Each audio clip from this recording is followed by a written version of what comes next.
Who ran out of time? You kind of ran out of time? Yeah.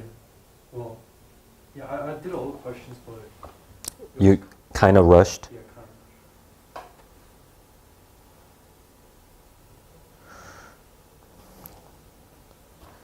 Why do you think? What was the difference between last test and this one then?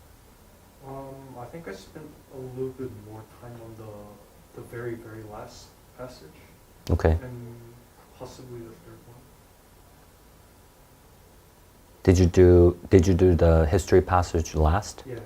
So on your fourth passage you spent too much time? Yeah. But at that point I had around 28 minutes left. Mm-hmm. And by the time I reached the history one, I had 8 minutes left.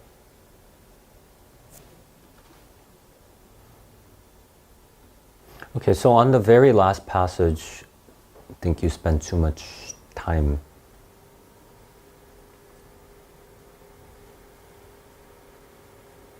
"28 minutes. I mean, it's like a combination of you spending too much time on. It's not just the last passage though. You could have cut a little bit more time in the second and third passage also. Yeah. How about literature? How much time do you guys know how much time you spend on literature? Do you keep track of that, or did you never think of that? 10 minutes. Yeah, 10. Okay.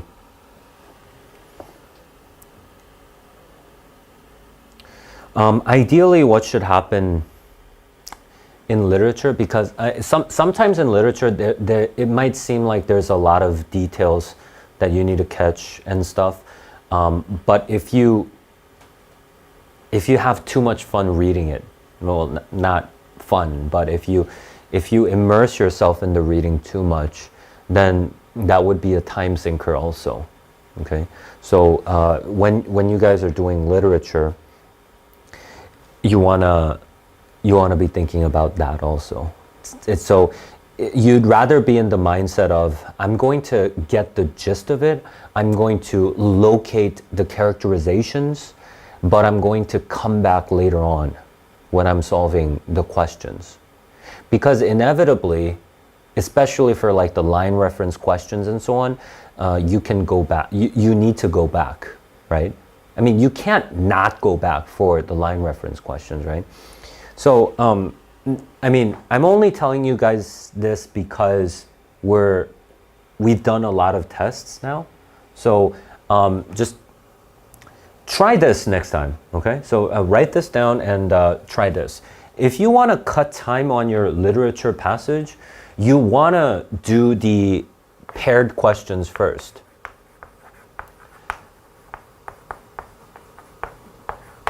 I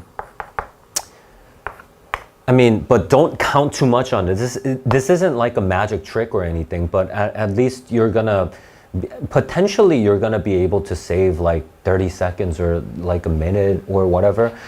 What I'm saying is, when you're reading the passage, read for the gist and be able to locate info. So that should be your focus when you're reading. You're not necessarily thinking about everything that's happening. You're just kind of you know what I'm saying? You just need to remember where things are, that kind of thing. And then you do the paired questions first. And when you're doing the paired questions, you're forced to go back to the line references, right? And that's going to actually supplement your understanding of the passage when you're going back in the line reference questions, right? If you spend too much time reading it for the first time, then essentially when you're doing the line reference questions, you're reading the same part twice, right? So what I'm saying is, pay a little bit less attention doing this, because later on when you're doing the paired questions, you're going to come back to those lines anyway. Okay, so let's take a look at this passage, but let's just take like a pretty cursory look at this. We're not going to go in depth on this.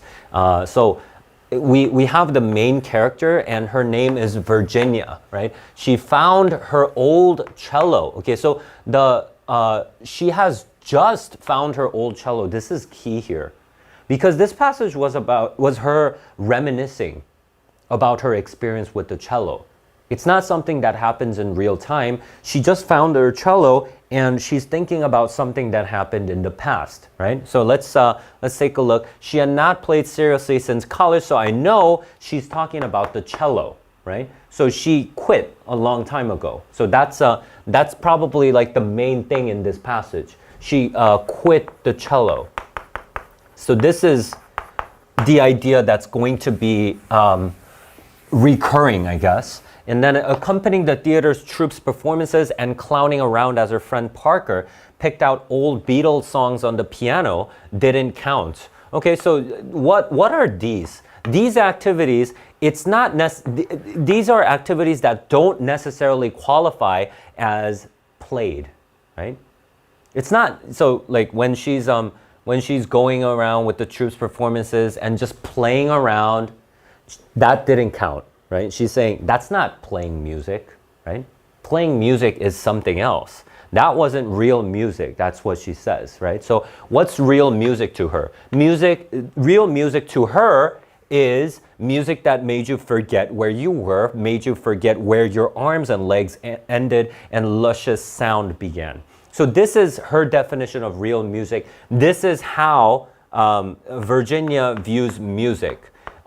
This is and her view towards music, it's pretty serious, right? Like she needs to actually be in the moment, right? She's completely immersed in it, that kind of thing. That's her and her definition of music. She had started playing the cello when she was 9. Okay, so now we're getting some more information. I'm just going to say, okay, so like she started when she was young. After she moved to Arizona. At the beginning, every child in 4th grade had been issued a pre-instrument called a tonette. Okay, so I mean, they had something called a pre-instrument. I have no idea what these are, but so the teacher could determine who had an aptitude for music. Okay, so they just had something called a tonette. I don't know what that is, but the teacher wanted to see, okay, like this kid sucks. This kid has talent, that kind of thing. Virginia had liked the neatness of the tonette. So this part is about the tonette, I guess, right? Now that I know we're talking about the tonette, I'm just going to be like, okay, so I just want the next part. So this part is going to be about the tonette, right? So now we go to the next part. She had chafed through months of scales and simple songs, waiting for the moment when she would walk across the auditorium stage and choose her real instrument, I guess, right? So what happened?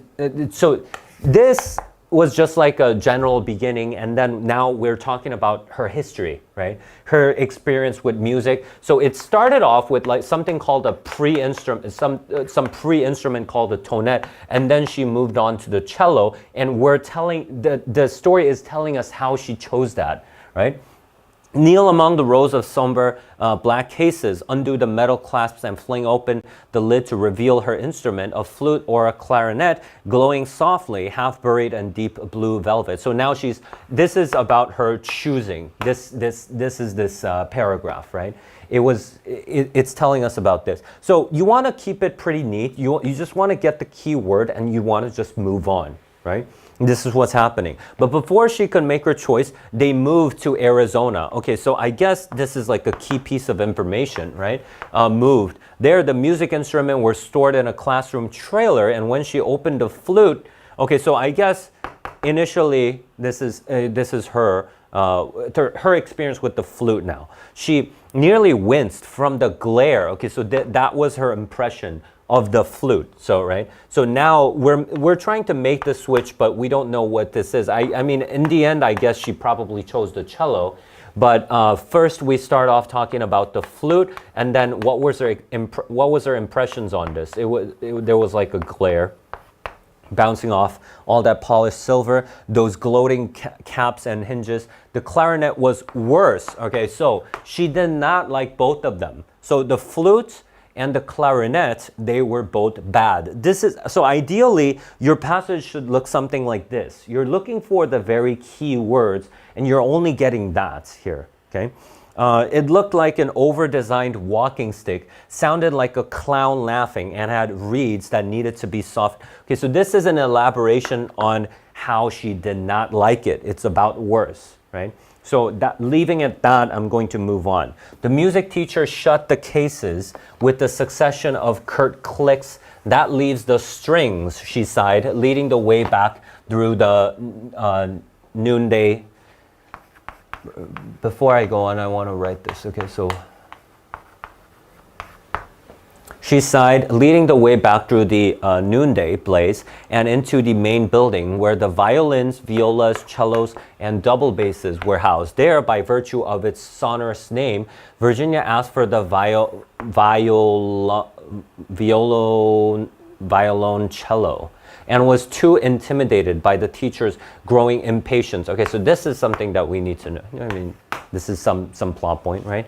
So, so she was intimidated because her teacher was growing impatient, right? Just choose an instrument already, right? That was her teacher's response.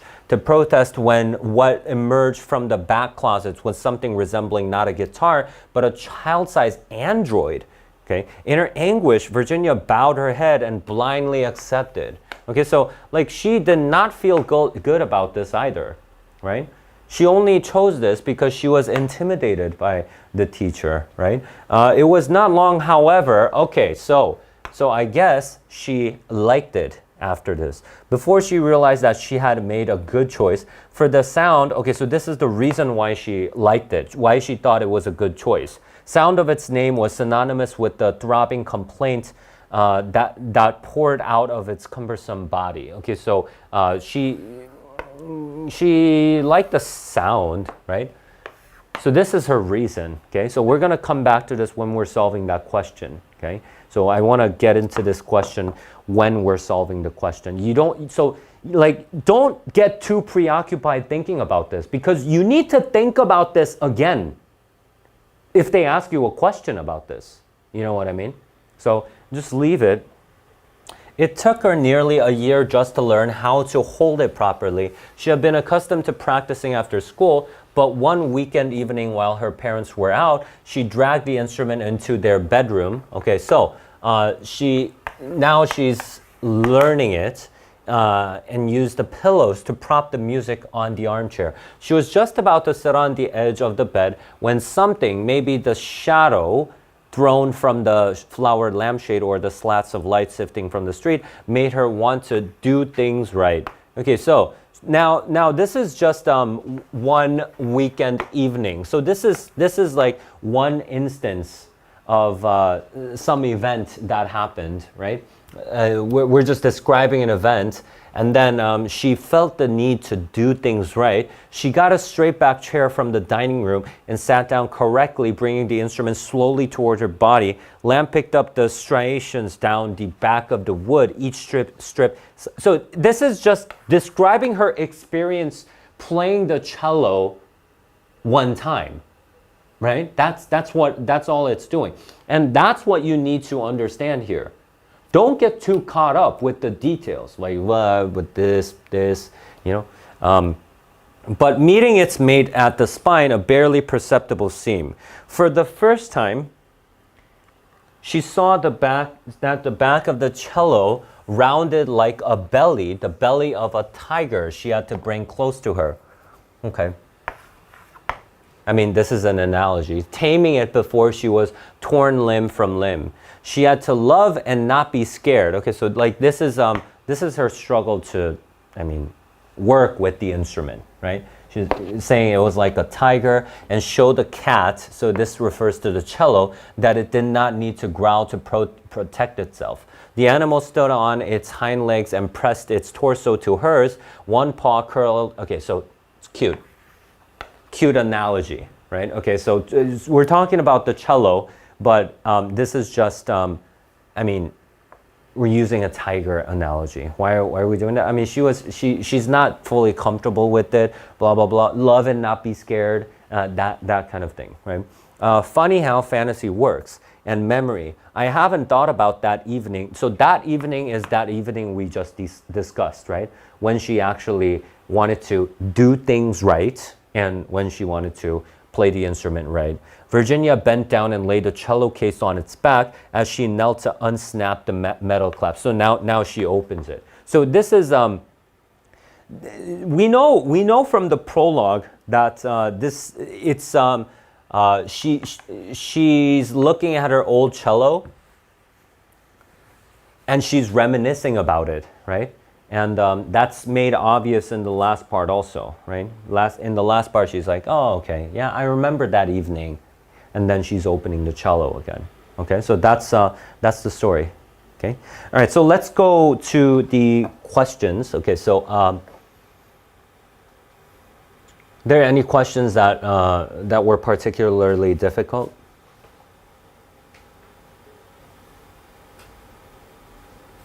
So I'm saying like we want to do this question first. I want to do question 6 first, right? Because I want to use this opportunity to go back to the passage and familiarize myself more with the passage when I'm doing the test for the first time. Because next question is this line reference. I need to go back anyway, right? In the passage, the narrator suggests that Virginia perceives a relationship between which aspects of a musical instrument. Okay, sorry, just a second. I don't think that's the complete one.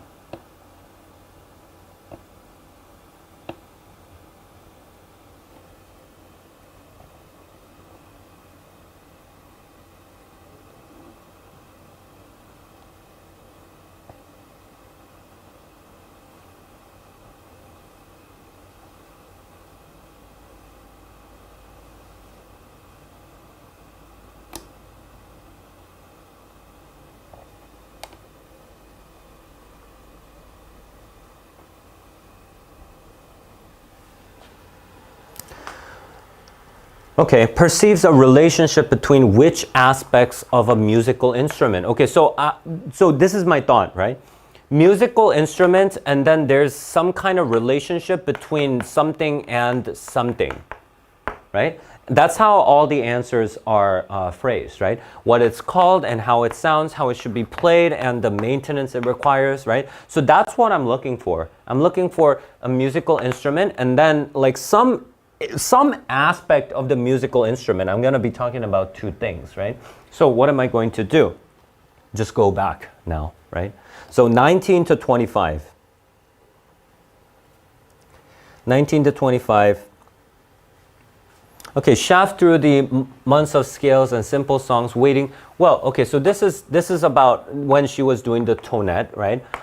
When she would walk across the auditorium stage and choose, kneel among the rows of somber black keys. Okay, so she's choosing instruments, but I don't see any kind of relationship here. Where's the relationship?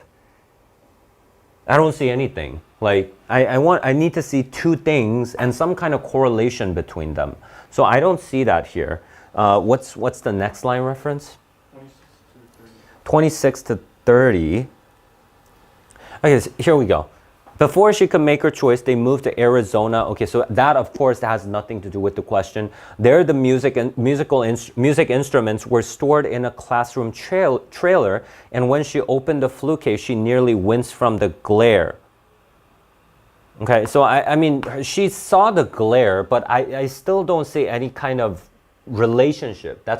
I need to look at 2 things, but okay, this is just how the instrument looks, right? It's really shiny. That's the only thing that I have. I don't see any kind of relationship. So what's the next one? 34 to 38. With the succession of clicks that leaves the strings, blah, blah, blah. Okay, so still, right? Okay, I don't know. I know that the instruments were stored somewhere, but I mean, I don't know besides that. Where's the next one? Huh? Wait. our line reference here was what? 34 to 38. 34 to 38. Okay, next one is what? 44 to 44 to 48. It was not long, however, before she realized that she had made a good choice. For, and then we have the reason, the sound of its name was synonymous with the throbbing complaint that poured out of its throbbing complaint is the sound, right? So the sound of its name and the sound of the instrument itself has a relationship. That's probably going to be our answer, right? So that's what I'm going to go for. So what it's called and how it sounds, yeah? So this is the complaint, and this is the violoncello or whatever. Okay. Next one was there any questions that confuse you guys here?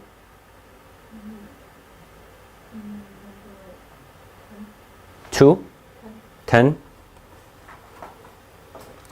Italicized sentences. Okay, so where's the italicized sentence? 72 to 73. Funny how fantasy works. Okay, so you've seen this pretty often, right?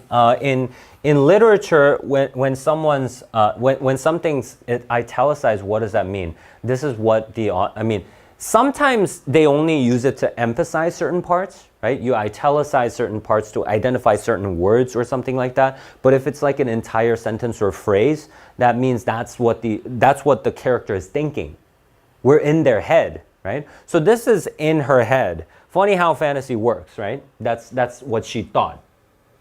Thinking about this, she thought, yeah, funny how fantasy works. And memory, I haven't thought about that evening in years. We know that this is Virginia's thought, right? So with that in mind, I want to go to the answer choices. So A says, cast doubt on the accuracy of Virginia's memories. All right, well, are we saying that that's not true? Because that's what A is saying. A is saying, hey, we don't know if Virginia accurately remembers this. No, I mean, she's just reminiscing about this. This is not like a, I don't know, like mystery thriller or whatever. It's not whatever she remembers correctly or not, that kind of thing. Introduce the point of view of a new character. It's not a new character. We've been talking about her the entire time. Suggest a contrast between real and imagined. Well, no, it's not that she was imagining things. It actually happened. This was a story when she was young. Indicate a shift in time and perspective. There you go. Okay, so you might not be sure about the shift in time, but of course there's a shift in perspective because aside from the narrator, we've been talking about in the narrator's perspective, but this switches and we're talking in her perspective. But what about in time? Yeah, we were talking about her early days, right? Her school years, and then now all of a sudden we're back to her looking at the case of the cello. So D is right.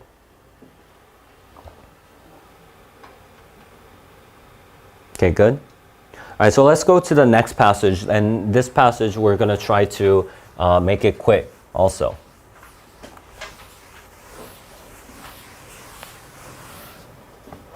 What makes a hero? The surprising science of selflessness. Okay, so this, you can build a certain expectation using this title, right? So we know that we're going to be talking about selflessness, and it says, what makes a hero?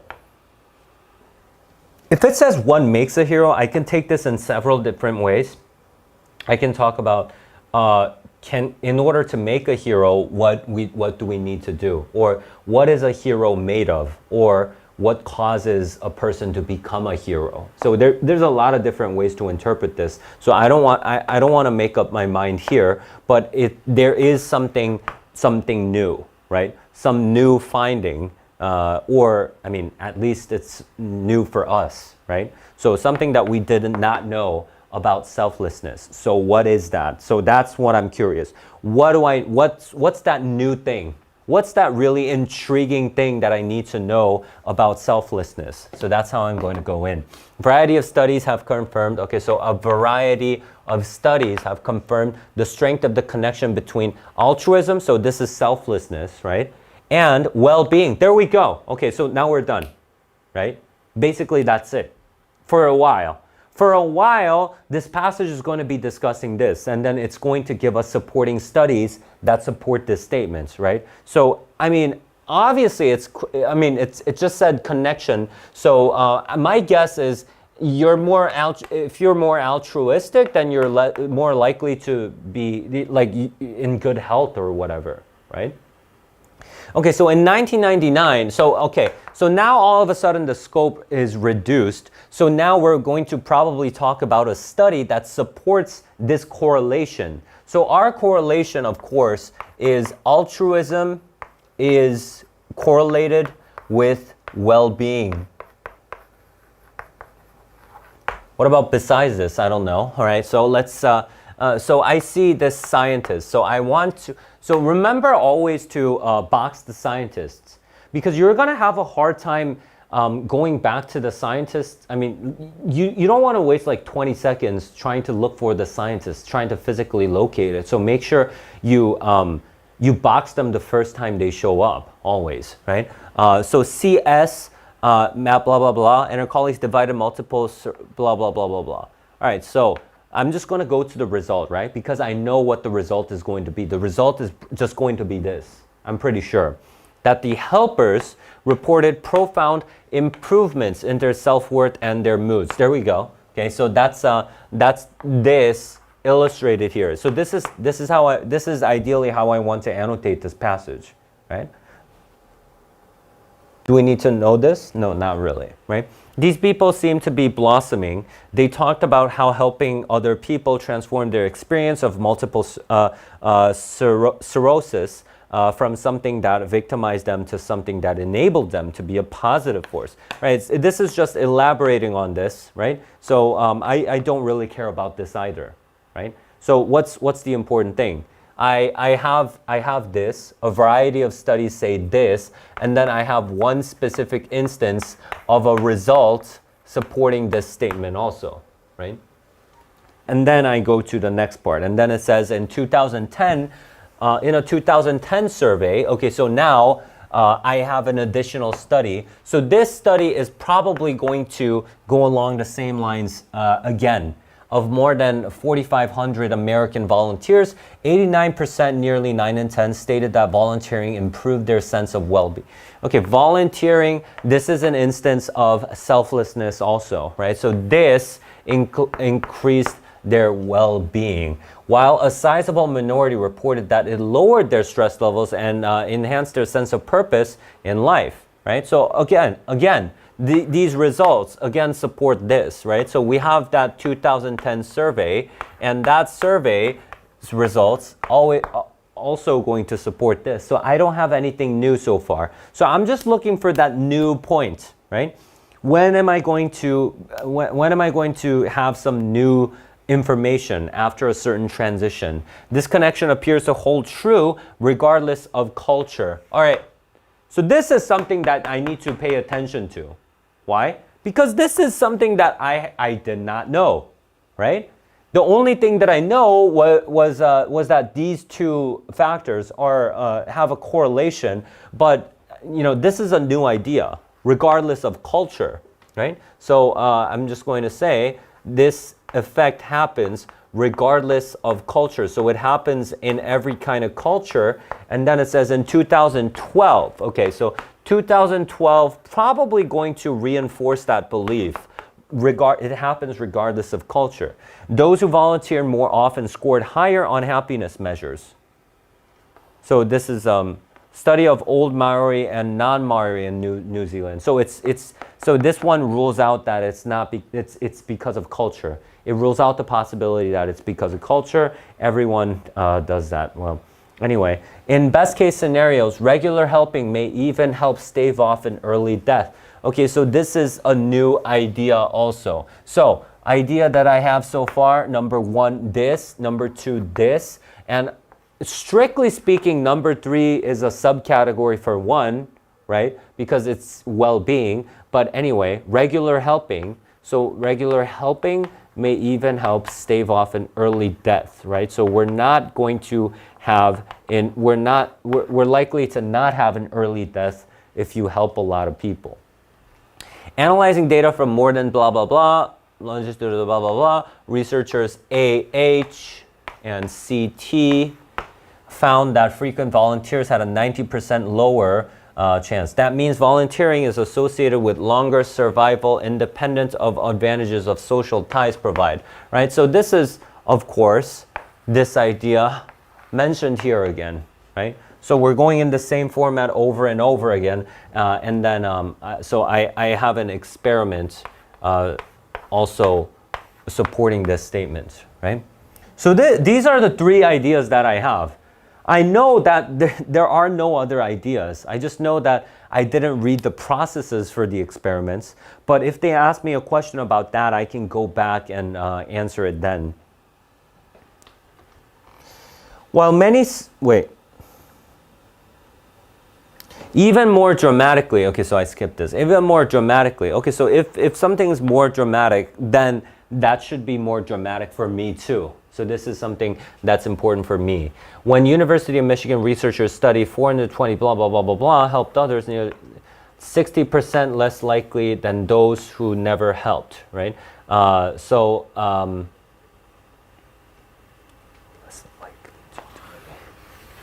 This is also talking about less likely to die, 60% less likely to die. Okay, so I guess it's the same idea. Let's go to the next part. While many survey studies have found more or less strong associations between helping and happiness, University of California, blah, blah, blah, SL wanted to, okay, so now it's different. So we have a scientist called SL, and this person actually had a question, right? So this question is wanted to test the connection in a real world setting. Okay.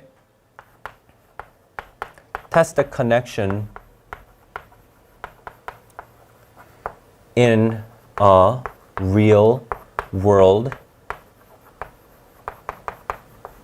setting. Okay, so the connection is of course referring to this, right? Or this part, right? Helping is going to help prevent an early death, or it's going to boost your well-being.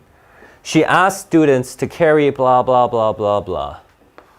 Okay, so the subjects experienced higher levels of happiness than controls when they performed all 5 kind acts in one day, suggesting that, okay, so here's the significance, right? The well-being boost is pronounced when people help often. Okay, so that's the significance. So the significance is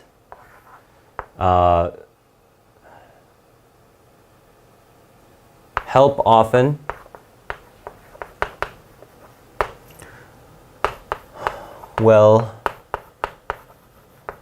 well-being boost, right?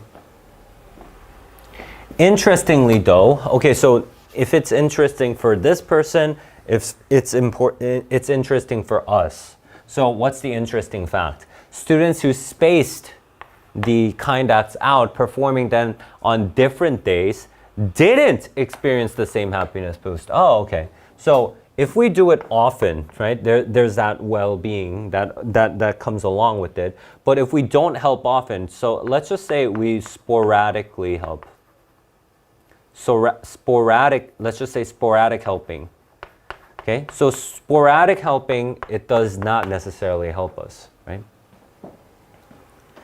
L's work suggests that altruistic acts may need to be frequent. Okay, so that's the significance. It needs to be frequent, right? So that's the important thing. So the getaway from this, so the acts of altruism needs to be frequent to confer a lasting change in well-being. So yeah, if you wanna have an impact on the well-being, it needs to be frequent. It just can't be a one-time event or something like that. With isolated acts of helping, says the blah blah blah blah blah FB, it could be that there's a very short, narrowly defined. There's a very short bump in happiness. Okay, so there's a short bump in happiness that doesn't shift your overall happiness in any meaningful way. Yeah, so you're gonna feel good about yourself, but it's not necessarily gonna make you like into a happy being, or anything like that. It's not like a fundamental change. It's only like a short change if you just perform a single act of kindness or whatever. On balance, though, being generous boosts your mood and health. Okay, health, because it strengthens your sense that you're really doing something significant. Okay, so what is this doing? So you want to stop and think about what this is doing, because now we're done talking about this. Like, really, we're done talking about this. We're going in depth here. We're going in depth and we're explaining why this is the case, right? So we're done with this and we're kind of moving on to why, right? What's the mechanism? Why is your well-being improved? Well, why do you get a boost in your well-being when you help other people? Well, it's because you get a sense that you're doing something significant, right? Social psychologist S.K. of the University of Michigan notes that helping others may signal our bodies to release pleasurable chemicals. Okay, so this person says pleasurable chemicals such as oxytocin. Okay, so this one, we have these two explanations, and then causing us to release fewer jarring stress hormones such as cortisol and right? All right, so these are possible reasons, right? It's kind of explaining to us why this thing happens, right? Okay.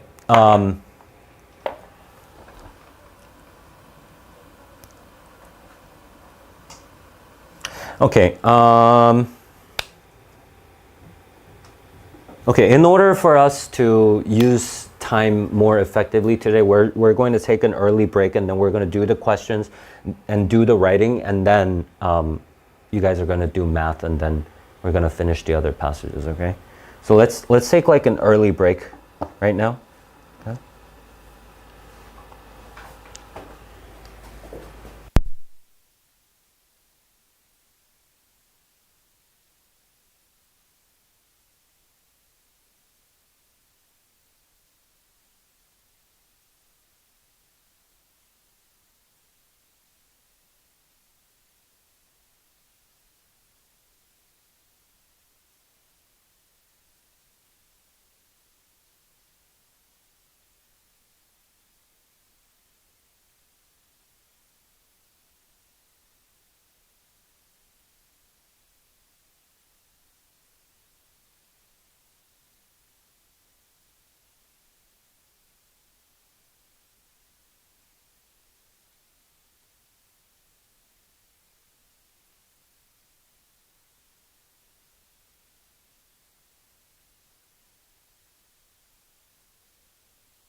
Really?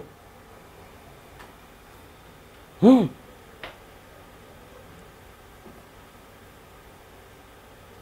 16. Author most strongly suggests, okay, that people who perform altruistic acts benefit partly because of, okay, so cause and effect, right? So it's asking us for a cause, right? So there's some kind of cause to the benefit. That's what we're looking for, right? So how do we do this? I go to the line reference and I look for that specific cause and effect. If I don't see a cause and effect, since it's a most strongly suggest question, it can suggest a correlation, but still it could be seen as a cause and effect. But anyway, what I do need to find for sure is this, right? So people who do altruistic acts and the fact that they benefit, I need to look for this in the line reference, okay? So I'm going to go to the line reference and look for a potential cause, right? I'm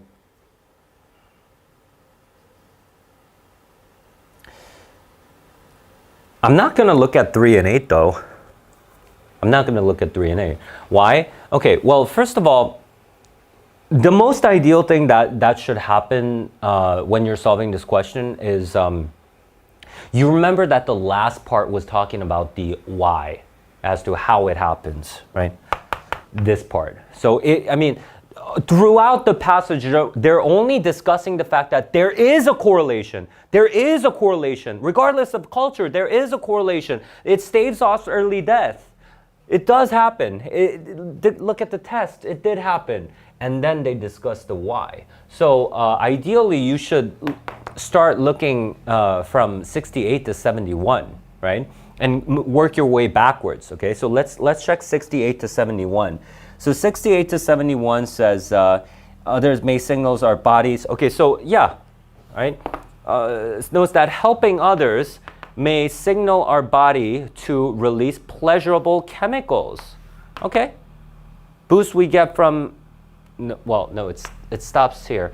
Okay, so I'm not entirely sure about this. I mean, yeah, we do mention helping others here, but pleasurable chemicals, actually, yeah, I mean, yeah, if there is an answer choice that says pleasurable chemicals or a rephrased version of this, I could potentially see this as an answer. We could potentially do that, right? Let's look for another line reference then. 17, so 65 to 67. 65 to 67. On balance though, being generous boosts your mood and health because, wait, it has a cause and effect directly here, right? Because it strengthens your sense that you're doing something significant. So our answer is going to be a rephrased version of this underlined statement, right? Strengthens your sense that you're really doing something significant. So you think, oh, yeah, I did something that matters. I did something significant.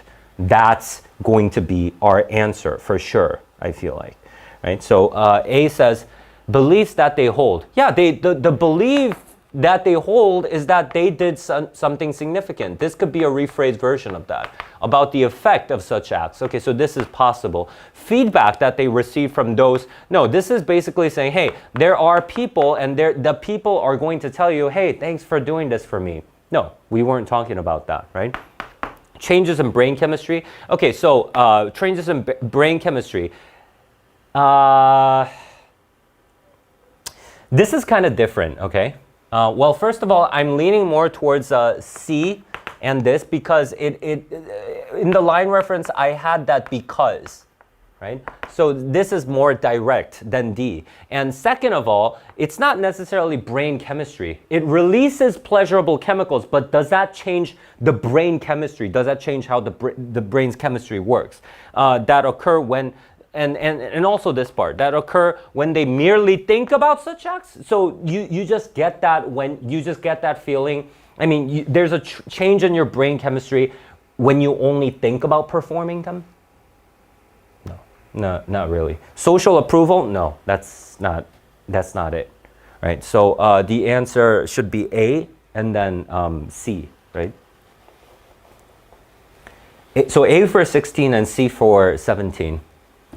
Okay, any other questions? If not, we're gonna go to writing. Okay, so let's go to writing really quick.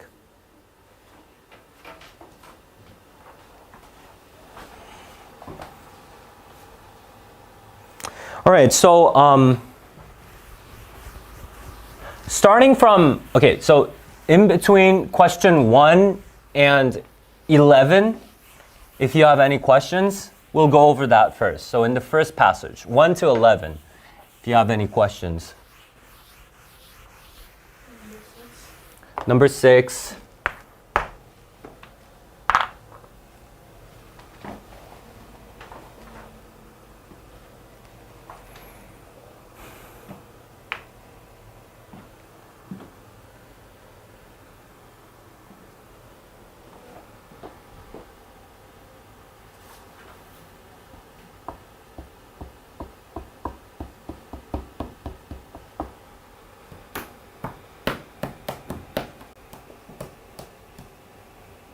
Did you guys check the answer sheet? No, but I also have the same question for 6. Oh, are you serious? Yeah. Okay, so before we go in, which one were you confused with? So I guess you couldn't eliminate one answer choice. And you were debating between two. What would that be, just out of curiosity?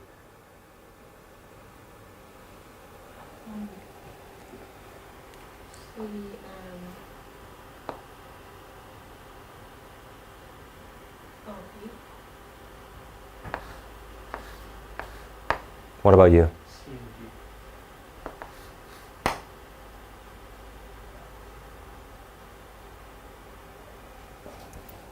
Okay. Okay, here's the thing. By the same token means what? Similar. Likewise means what? Similar.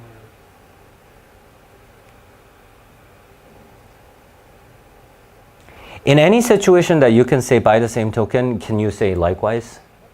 Yeah. I mean, it's pretty much the same thing. What does that mean? Both are not the answer. Because basically they're the same thing, right? So let's just check this, right? According to Paul, openings in the surface made the anode's absorption of ions more effective. So so something, right? So some openings made the absorption more efficient. And then I see the batteries charged faster. Okay, so if the absorption of ions was more efficient, can we say because of that it charged faster? Yeah, I mean, yeah, we can. It will be that cause and effect, right? And like I said, these two things would mean the same thing. You know what I mean, right? So the answer would be C. Other questions? 1 through 11. None? Okay. Then 12 to 22.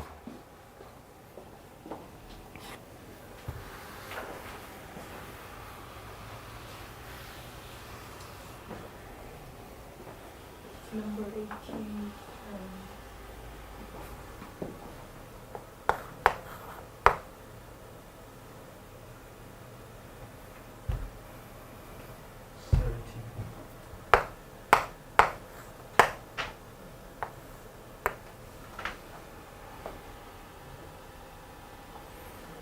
Okay, so I think we have a recurring problem here. So transition questions, you're having a little bit of trouble with some, I mean, two questions, right?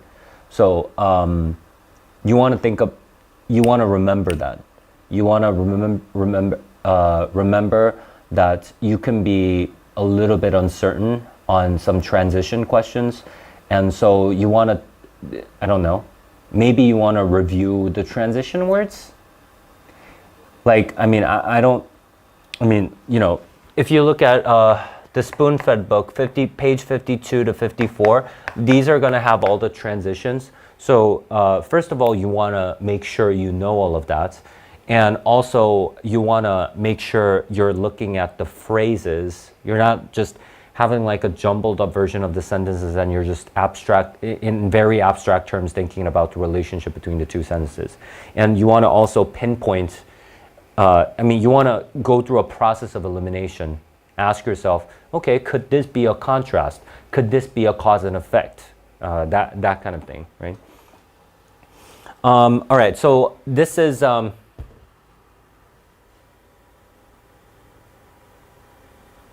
This is actually kind of, which one were you, so what was confusing? So which one could you not eliminate? You were debating between which one and which? A and C. A and C, okay, that's good. That's good. That's a very good start, right? Did you automatically eliminate B and D? Yeah. Why? There is no way that they could have been a contrast based on their relationship. Not just based on the relationship, but take a look at this. Yeah. After a colon, you're going to have detail. It doesn't make sense to use a however. It's actually, it would be grammatically incorrect for you to do that. If it's a semicolon, you can do whatever you want. You can have a contrast after this. You can have a cause and effect after this. But if it's a colon, it means that there's going to be a detail following this. So I automatically can get rid of this. Right? So now let's think about it, okay? So he used a full-scale replica. Okay, so he used a full-scale... what's a replica? It's kind of a model. So there's like this real thing, but you make like a fake one that kind of looks like it, right? For various purposes, right? Anyway, they made a replica of 2 floors of Los Angeles's International Savings Building. Okay, so it's a replica of 2 floors, right? So there's like 2 floors. They made a replica of these 2 floors, right? That's what they did, and then they set them on the roofs of progressively taller buildings. Okay, so and then they put it on the tall buildings. All right, fine. Then it says he placed the replica on a platform atop a 2-story building, then a 7-story building, then a 13-story building. Okay, fine. We're still talking about placing the replica. Okay, so what would if I say that is, what would that entail? What's the meaning of that is? Like, what's going to follow after that is? I know it's a continuation, but what do you have after? Like a definition. Yeah, a definition, or you elaborate on something. So you tell the same thing, but in more detail, right? You're just basically explaining it. That's what that is, right? You're explaining it further so that they can better understand it, right? So what about furthermore? Well, furthermore would be an additional fact. So it can't be the same thing. You cannot mention the same thing. Like, you cannot say, I left the room, and furthermore, I left the room quickly, or something like that, right? You can't repeat it. It's another thing that you need to mention. But he used the full-scale blah, blah, blah, and then he set them on the roofs of progressively taller buildings.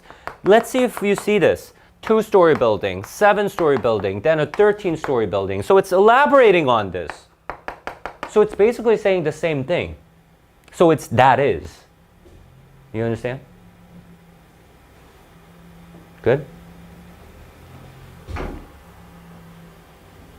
Okay, so 18, let's think about this. The hoax. Okay, so this is a compressive noun. So whatever that he did here is going to be this noun, right? So, well, first of all, hoax, cheat, swindle, they all have very negative connotations, right? But it's not something, I mean, he didn't do anything bad. It's just a trick that he was using in order to do this, right? Like this is something that's just, you know, like completely fake or something like that. This is cheating someone. Yeah, swindle is also cheating someone into something. Like it's like 사기. That's swindle, right? So it's not. We don't want to use that negative connotation in this scenario, right? That's what this is. Okay, any other?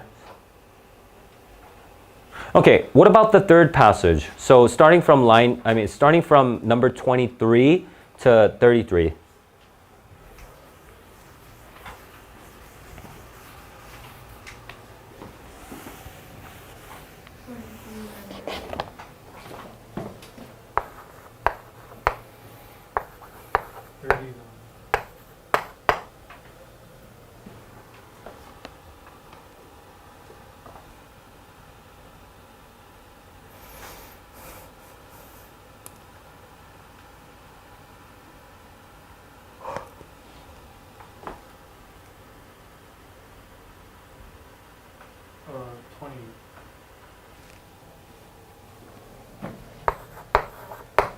All right, let's take a look at 23.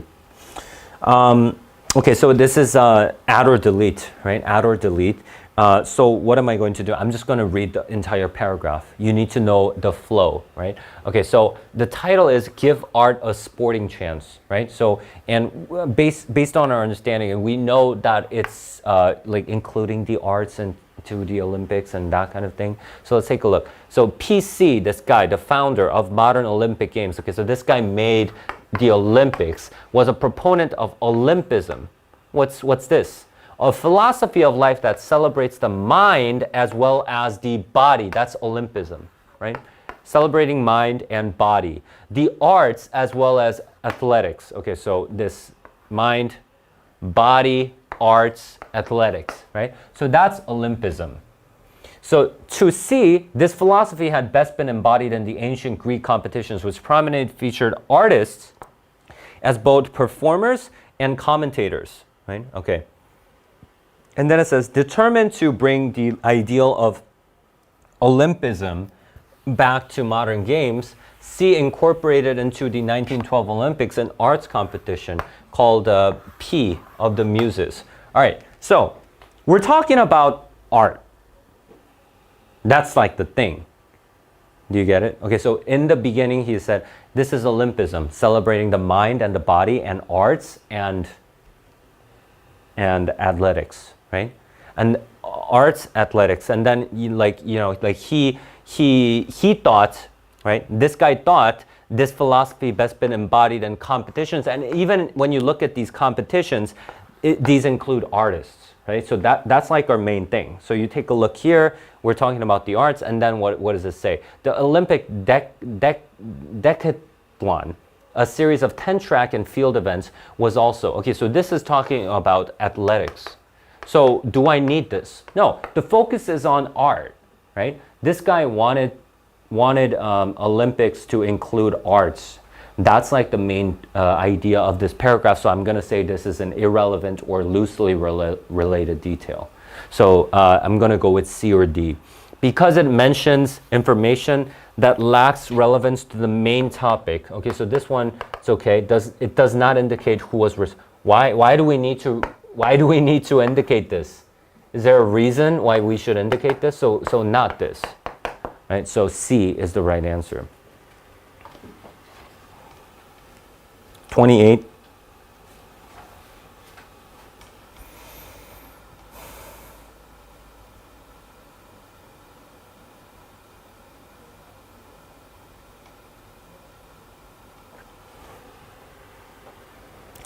All right. So subject-verb agreement. So we're talking about what are the first things that you should think about when you're talking about subject-verb agreement?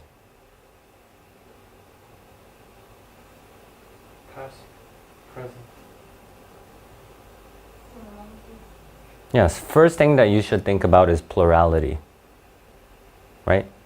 So what's going to be the subject for this verb? International committees attempts. So plural, right? So I got rid of A. I got rid of C. I got rid of D.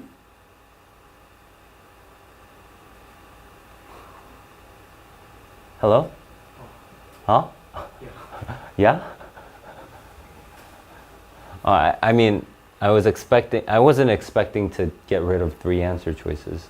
But anyway, if you were kind of confused with the tense, still, okay, so take a look here. So this is an aldo subject verb, so it's this, right?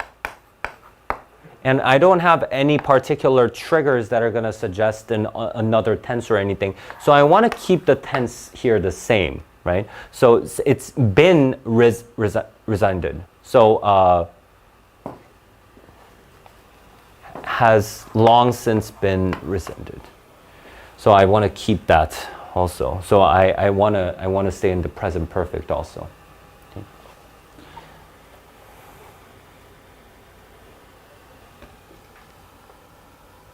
Oh, okay. So what kind of question is this?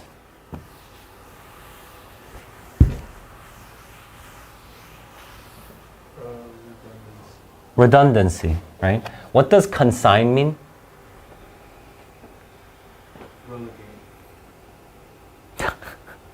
What does relegate mean? To put lower. Hmm? To make lower. To make what? Lower. To make low? Low, yeah. Like.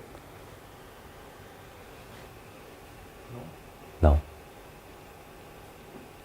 It means place something, position something, but not like literally, right? So relegated his work to obscurity. It doesn't have that negative connotation like you think. You can relegate roles to people or something. I don't know. Like it's something. Okay, place or position, like that's like the thing. But consign, same thing, right? So you consign his work to obscurity. Okay, so well, first of all, I want to get rid of this because I know that it's going to be it's a redundancy question. Consign the sculpture by list, blah blah blah. Since many people had heard about it. What about this? Not many people had. What's is there anything redundant here? What's redundant? Since not many people have heard about it, the lack of- Yes, exactly, right? So you're not always going to have the same redundancy. There's also going to be different redundancies here. So that's also redundant. Then, what about this?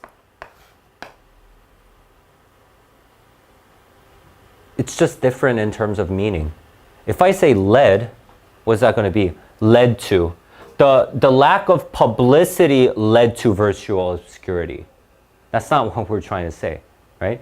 It's because of this lack of publicity, his work when it was forgotten, right? So that's why we need to say A. If we say D, the meaning is just going to be changed. Okay. Can you actually tell me this sentence? However, the contest lacks prestige funding and publicity. The competition? The Contest? Publicity? prestige. No, not publicity. Prestige funding and publicity.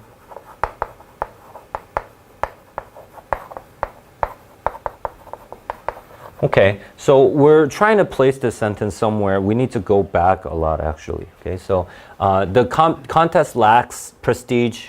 Okay, so we have a transition word, right? So I don't know. So before that, we also need the contest mentioned, right? So the contest needs to be mentioned, and preferably something positive, right? So that we can move on to the contrast. We don't necessarily need a positive. Like it shouldn't be like 100%, but that would be good. Anyway, let's take a look, right? Wait. So after sentence 1, 2, 3, those are our options. Okay, so although the ban against professionals competing in athletics has long since been rescinded, and the international blah blah blah attempts to restore the arts competition has been tepid at best, right? So the IOC did not try so hard to restore the arts. That's what we're trying to say here. The IOC did not try so hard to restore the arts. Do we have a contest mentioned in sentence 1? No, I don't see that. Do you know what I mean? So I need to mention a contest. In 2000, the IOC instituted a sport and art contest. Here we go. To foster blah, blah, blah, blah, blah between the worlds of art and sport. Okay, so this is just one of their attempts. Okay, so potentially our sentence could go here after sentence 2, since I have the contest mentioned. But I also want to check sentence 3. I want to actually read it. So one commentator noted that the exhibition of winning entries had the feel of little more than a photo contest. So, okay, this commentator was bashing the contest, right? So we're already going in a negative line here. So where does that, however, need to come? Before sentence 2 and 3, right? So we make that transition, start bashing this contest. And then this commentator is also going to say something negative about that, right? So it needs to be after sentence 2 and before sentence 3. So B would be the right answer. Okay, what about the last passage? So starting from number 34 to 44.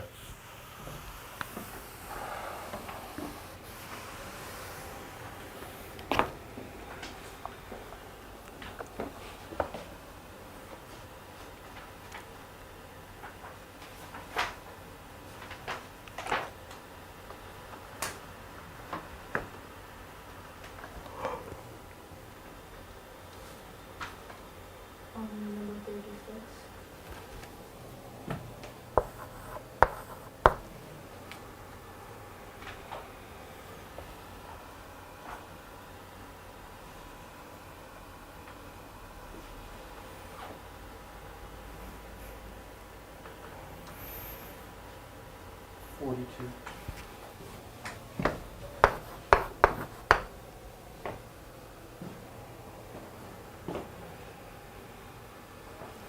Okay, let's take a look at 36. So this is a sentence combination question.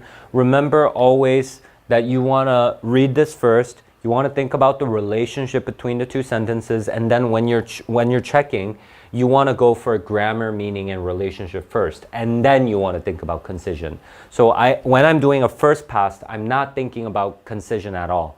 I'm just looking at the meaning and the grammar. If the meaning and grammar are okay, I'm going to let that answer choice go. Okay? So let's take a look here. Most zookeepers identify closely with their profession and consider their work morally important. Okay, so it's talking about most zookeepers, and they think, they identify, oh, so there's two things, right? Most zookeepers identify closely with their profession and consider their work important. These are the two things.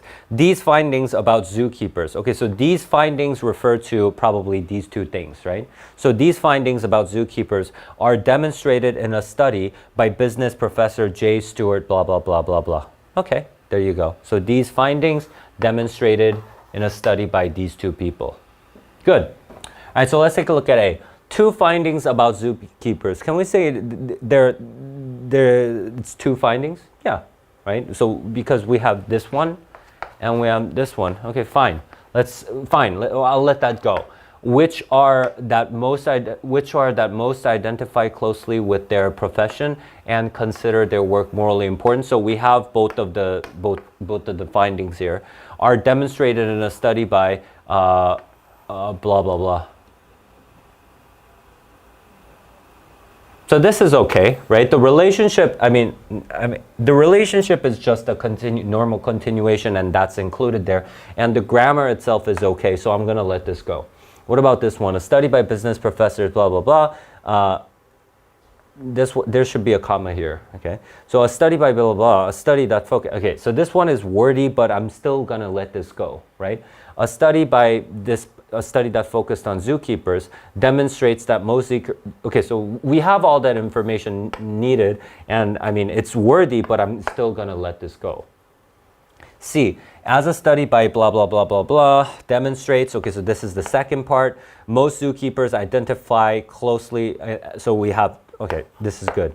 Most zookeepers found in a study by blah, blah, blah, to identify closely with the profession, also consider their work morally important.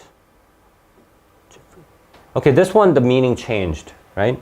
So this should be one of the findings, right? Identify closely with their profession, but this one does not present that as a finding, right? So, yeah, so all three answer choices are okay. Then what are you going to be thinking about? Now you're going to be thinking about concision, right? So when you're thinking about concision, what are the three things that you need to think about?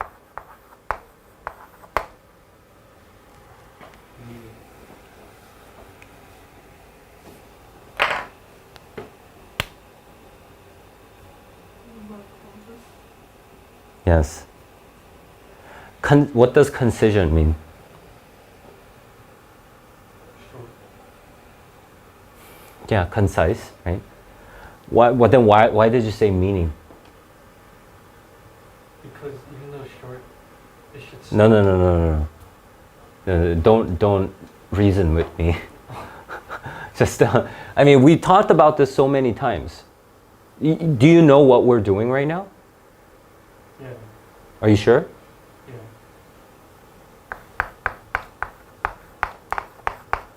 So this is so I already considered all the meaning, and I considered the meaning. I'm done with meaning, right? I looked at all the meaning, right? It's done, right? What about grammar? It's done, right? I'm not looking at meaning and grammar anymore. Now I'm going to look at concision. Number of clauses, and then what after that?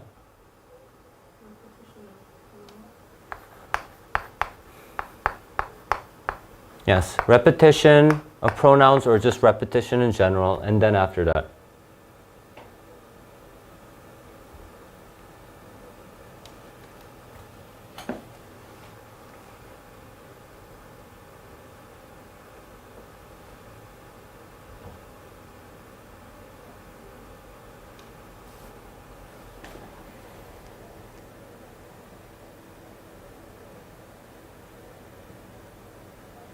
Okay, so this is precisely why you got confused here, because you guys don't remember this. Yeah. Yes, but you need to you shouldn't be like, you need to be able to think about this right away.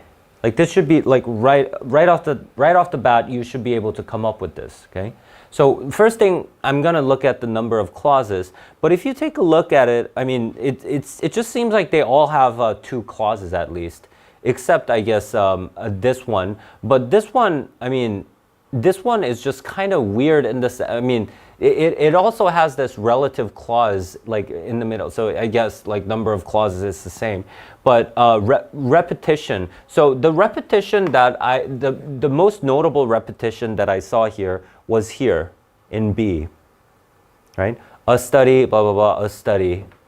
So I don't want to do this. Then I'm going to think about the passive versus active, right? So are demonstrated in, yeah, so are demonstrated. So instead of saying are demonstrated, why don't you say demonstrates? Okay, so that's why it's C.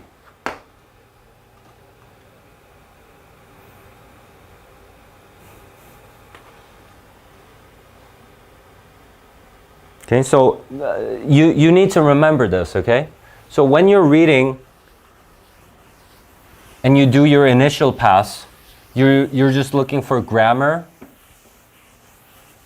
and meaning.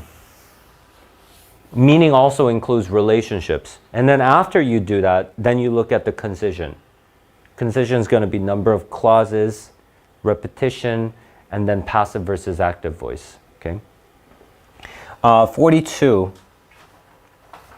Effective transition from the previous paragraph. So probably I'm going to have to go with the answer choice that contains information from the previous paragraph.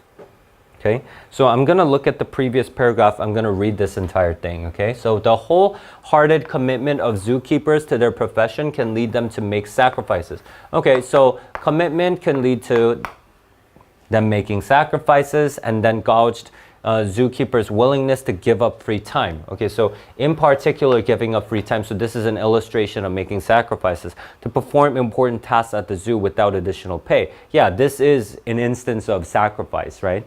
And then what does it say? What does it say? The responses showed a widespread willingness to sacrifice for the job. Yeah, so they do really want to sacrifice, right? They're willing to give up their free time and that kind of thing. And then next part, another zookeeper at blah, blah, blah, exemplifies this disposition, right? So this one person, this one zookeeper, she says she is comfortable working weekends and holidays to care for the zoo's animals, right? So this paragraph was about zookeepers are willing to make sacrifices as shown in the studies, and this one person says so too, right? And the sacrifice usually had to do with the time, right? They'd be willing to give up their free time, and they would just go work at the zoo or something like that. So let's take a look at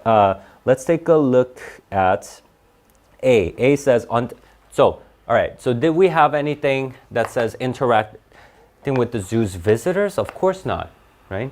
What about B? In addition to working long and unusual hours. Okay, so this has something to do with sacrificing time, right? So I'm going to say this is okay, though they enjoy many aspects. Okay, so it's not necessarily about enjoying. The previous paragraph was about making sacrifices, despite working with many types. Okay, so fine, but the previous paragraph was not about many types of animals. It was just about making sacrifices, and especially in terms of time.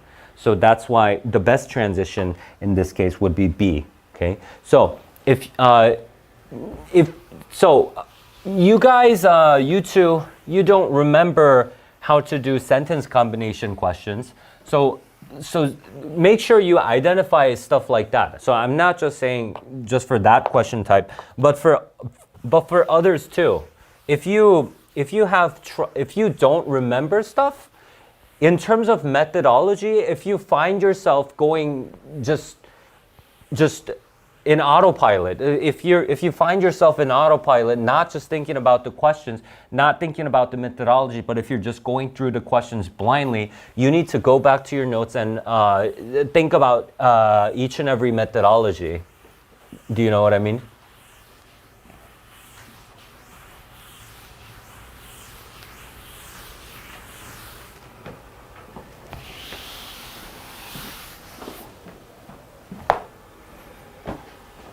Okay, any other questions on the writing section? Okay, why don't you guys take a look at the answer sheet just for the writing section? So take a look and see which ones you got wrong. Oh, I accidentally erased all of that, but just make sure you didn't get any more wrong. And if you did, mark that question.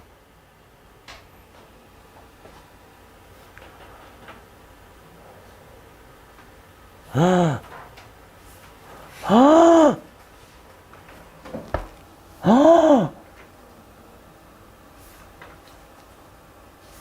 wait, wrong. Not that one. are you lying? Yeah. It's actually that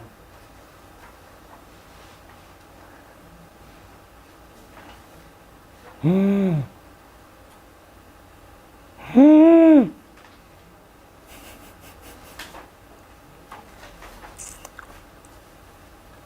You done? Oh, okay. Wow. Okay, that's now that's a big problem. Okay, so if you can't if you at first glance, if you can't identify which ones you got wrong, then that's a pretty big problem.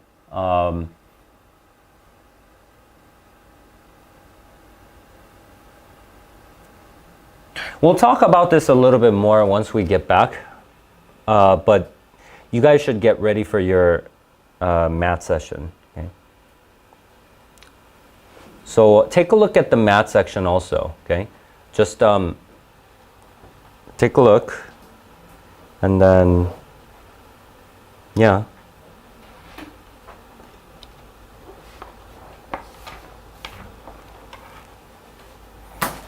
I'm sad.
자, 얘들아. 몇 개 틀렸어요, 오늘은? 두 개? 3? 근데 여러분, 한국말로 이해하는 거 괜찮아요? 이해는 돼요? 혹시? Not very much? 그러니까 선생님이 term들은 당연히 영어로 해줄 텐데 여러분 이해를 좀 더 돕기 위해서 지금 그냥 한국말로 할까 하거든? 일단 한번 봅시다. 가면서. 자, questions.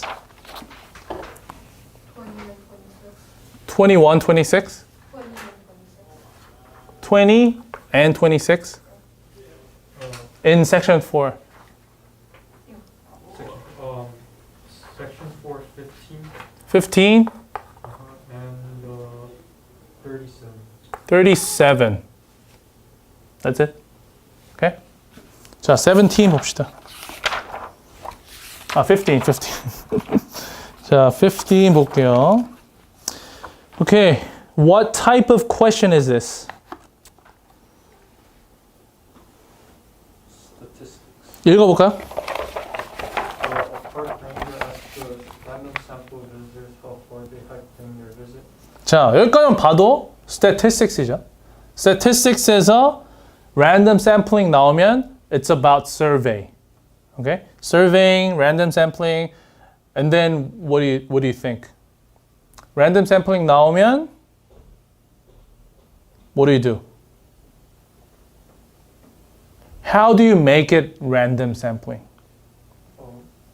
Choose random people, From, random places. Throughout the but it has to be in the population, right? yeah. 그러니까 population 안에서 최대한 randomly 해야 unbiased result가 나오는 거죠. good survey가 되는 거고. 오케이? 자, 그럼 다음에 based on. Based on responses, the estimated mean was found to be 4.5 miles 자, estimated mean이라고 했으니까 mean is average. 4.5 miles. 그죠? 또 With an associated margin of error of 0.5 miles. margin of error가 나왔네. 그죠? 이건 몇이래요? 0.5. 그죠? 또 Which of the following is the best conclusion from these data? 그러니까 real question is the best conclusion을 찾으라는 거지. 그죠? 자, A. It is likely that all visitors hike between 4 and 5 miles. 4 and 5 miles. 이거 제일 괜찮은데? Because 항상 statistics 할 때는 definite result라는 건 있을 수가 없어요. statistics에서는. definite result면 일단 틀린 거야. 알겠죠? 일단 틀린 건데 그래서 good answer는 뭐겠어요? vague answer가 사실 제일 좋은 거예요. 그래서 여기서 나온 게 뭐야? It is likely라고 그랬지? likely 괜찮은 거야. 물론 이것보다 더 좋은 answer choice 있을 수 있어. 일단 A까지는 괜찮다는 거예요. 왜? Why is it between 4 and 5 miles? Because of the margin of error. 그렇지. margin of error. 이거 어떤 거야? mean이 우리가 구한 the result가 있으면 이 margin of error 안에가 거의 대부분 있을 거라는 거죠. 이런 걸 뭐라 불러요? margin of error 더하신 게 이게 뭐라 그래? this interval 뭐라 그래요? Range. confident interval이라고 그래 이거를. confident interval. confidence interval. 그러니까 원래 여러분 statistics의 문제를 좀 더 줘야겠네. 그지? statistics 문제를 좀 더 줄게요. statistics에서는 우리가 처음에 statistics를 survey를 할 때는 뭐라고 그러냐면 survey 할 때 I want 95% confidence level이라고 그래 이거는. 왜냐하면 우리가 statistics는 어떤 걸 하는 거예요?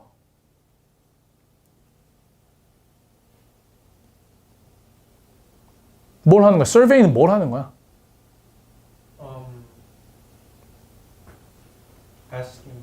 Asking about and what's it for?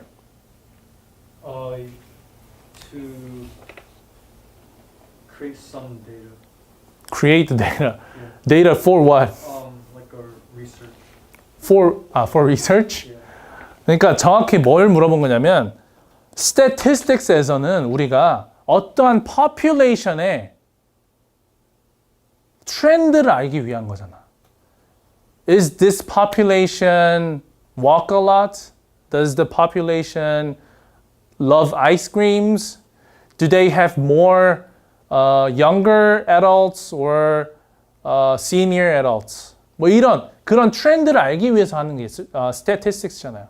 그렇지만 우리가 서울 사람들이 아이스크림을 좋아하는지 안 하는지 알고 싶은데 서울 사람들 다 서베이 할 수 있어?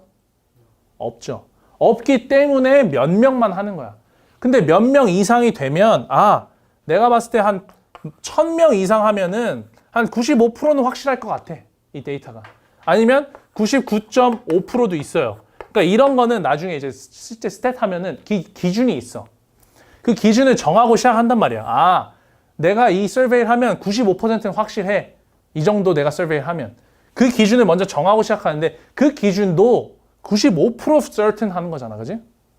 그 certain 하다는 게 내가 구한 답이 4.5라는 넘버가 나왔어도 이 margin of error 안에 그러니까 margin of error가 나왔죠? 그러니까 여기 몇이야? 4 to 5지? 이 안에 내가 봤을 때 95%는 다 들어있을 거다. 이 말이에요. 알겠죠? 그래서 이게 confidence interval인 거고 이거는 우리가 처음에 정하고 들어가는 confidence level이에요. 얘가. 알겠지? 일단은 그래서 여기에 다 들어있다고 할 수 없지. If it says all the visitors must have hiked between 4 and 5 miles. 이러면 뭐예요? wrong이겠지. must be라고 그러면 무조건 틀린 거죠. 왜냐하면 아무리 스탯을 잘해도 사실 100%는 없어. 무조건 많아도 99.5야. 100% 되려면 어떻게 해야 될까? Survey the population, the whole people. 그렇지. 그러면 100% 돼요. 하지만 한 명이라도 못했으면 you have to say it's likely. 그러니까 likely is good in statistics questions. Okay? 자, B. It is likely that most visitors hiked exactly 4.5. Okay. So 이런 것처럼 it says exactly. 그러면 이게 된다 안 된다? 무조건 이건 틀린 거야. 일단은. Okay? C. It is not possible that any visitors hiked less than 3 miles. 자, 이런 경우. 그러니까 분명히 confidence interval 자체는 4 to 5인데 그래도 선생님이 얘기했지. survey 자체가 100% certain 하지 못하기 때문에 one person or some few people could have hiked 3 kilometers 인 거예요. 알죠? So it is not possible. 이것도 too definite 하지. too definite 하기 때문에 또 틀린 거예요. 자, D는 It is plausible that the mean distance hiked for all visitors between 4 and 5. 이건 어때요? What's the difference from A to D?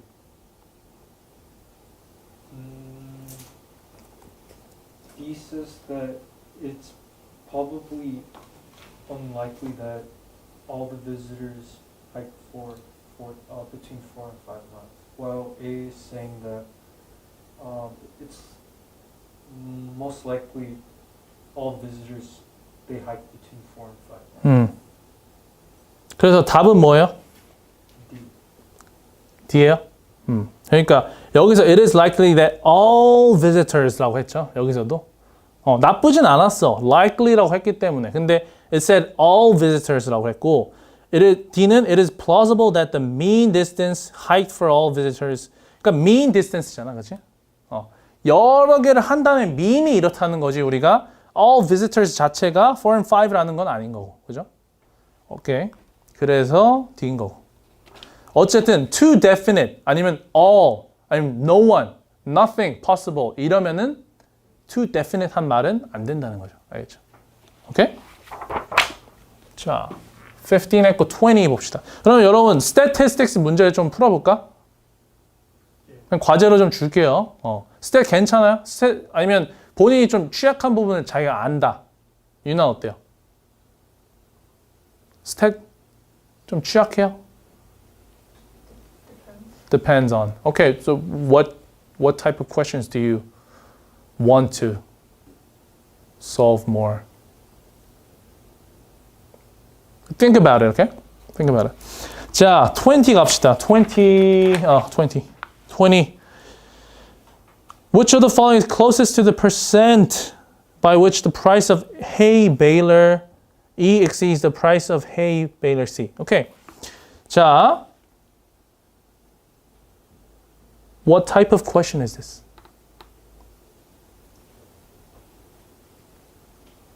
percent 문제죠. percent. 그지? percent죠. 어떻게 매튜 어떻게 풀었어요, 이거? I found the difference in price between E and C, 음. and then I divided that by the original price of C. 자, 뭐냐면 문제가 which of the following is closest to the percent by which the price of E exceeds C잖아. E exceeds C. 그죠?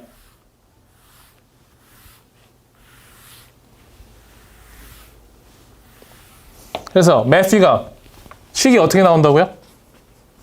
I did E minus C E minus C divided by C. divide by C. 원래 이런 문제는 percent change 문제라고 보면 돼요. percent change 문제인데 보통 old and new가 나와요. 보통 percent에서는. 그랬을 때 new minus old over old예요. 이거는 그냥 항상이에요. percent change에서는. percent change 문제에서. 알겠죠? 여기서는 근데 뭘 물어본 거야? E exceeds the price of C잖아. 그지? 그러니까 C가 exceeding을 당하는 거죠. the old 한 거죠. 어떻게 보면.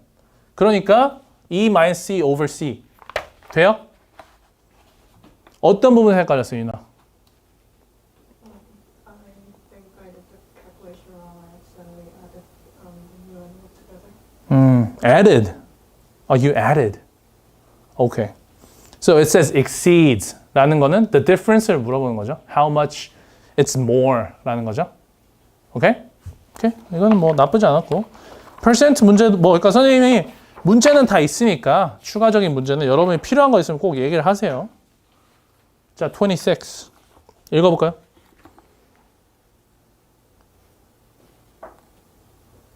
틀린 사람? 26? 유나? 오케이. 읽어보세요. Anita created a batch of green paint by mixing 2 ounces of blue paint and 3 ounces of the 3 ounces of yellow paint. 예, 오케이. 거기까지. 자, 그 말은 뭐예요, 일단? 우리가 문제를 풀면서 text to numbers and sign을 할 수 있어야 돼.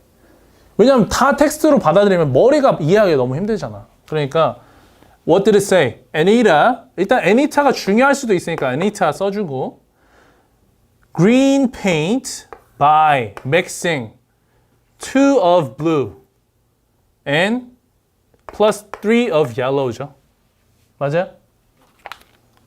그러면 and then 또 she must She must mix the second batch using the same ratio of blue and yellow paint as the first batch. If she uses 5 ounces 아, 오케이. 거기까지. 그럼 이건 first batch였죠? 자, 그럼 이제 second batch에 대한 얘기를 하겠다는 거네. 그렇지? Second batch of green paint. Right? 그랬을 때 어떻게 했대? If she uses 5 ounces of blue paint for the second batch, how much yellow paint should Anita use? 이거 어떤 문제예요, 지금? How much would the yellow paint? 이거였죠? 그러니까 real question is X를 구하는 거죠. How much of the yellow paint? 어떤 문제예요, 이건? ratio 문제죠. ratio 문제. 자, 2 to 5면 당연히 3 to what?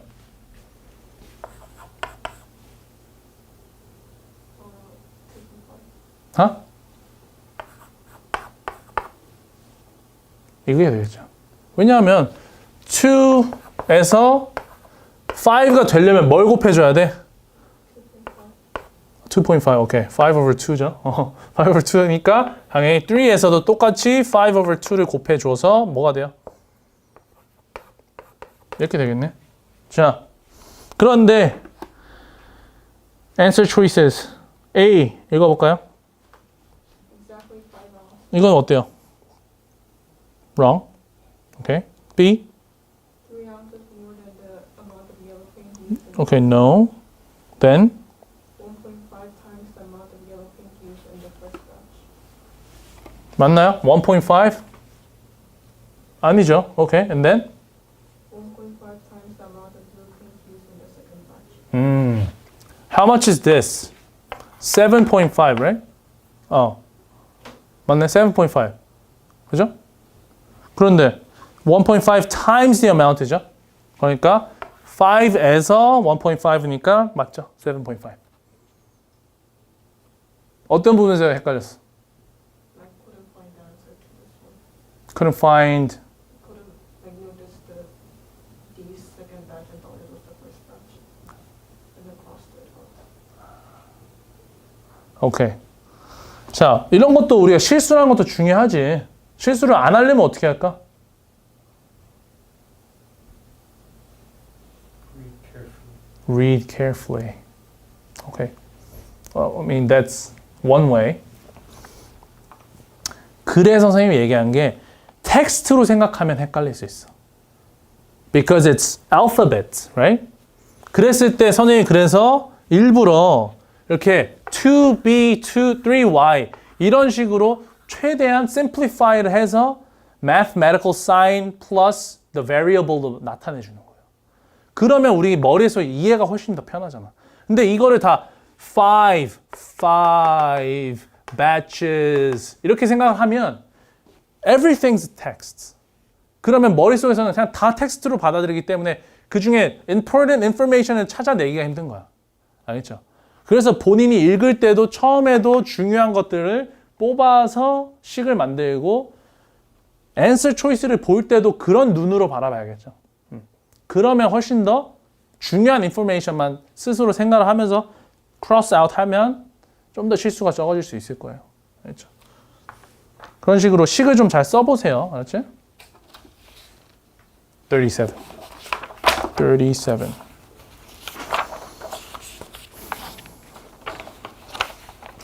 자, 이거 그래도 37, 38 long question 안 나와서 좋지 않았어? 그지 막 long 막 reading question 나오고 했었어야 되는데, 그지? 자, 37 읽어볼까요? In the science classroom, when labs perform, students are seated at lab tables. If the teacher assigns 2 students to each lab table, 자, 거기까지. 선생님 방금 얘기한 것처럼 you have to change the texts into numbers and signs. Okay? 자, 어떻게 돼요, 이거? The teacher assigns 2 students. You need the unit, okay? Students could be unit, okay? Students also can be unit. So 2 students each to where? Lab table. 1 table이죠. 이런 식으로 표현을 해야 돼요. 알겠지? Mathematical expressions. 그래서 다음 4 additional lab tables will be needed to see all of the students. okay. If she assigns, okay. If the teacher assigns to, 이거는 linear equation이에요, 그러면. 그죠? linear equation으로 if the teacher assigns 2 students each lab table이니까 그러면 어떻게 돼요? linear equation으로는 2t죠. 그죠? 2t인데 테이블이 아직 뭔지 모르잖아. 그러니까 우리한테 이게 variable. plus 어떻게 된다는 거야? You need 4 additional lab tables. That means how many students? 모른다는 거죠, 아직은. 그지? 그러면은 이걸 students로 계산할 필요가 계산한다기보다는 일단은 information만 쫙 써봅시다. 2 students at each table 하고 4 additional 쉽게 떨리네.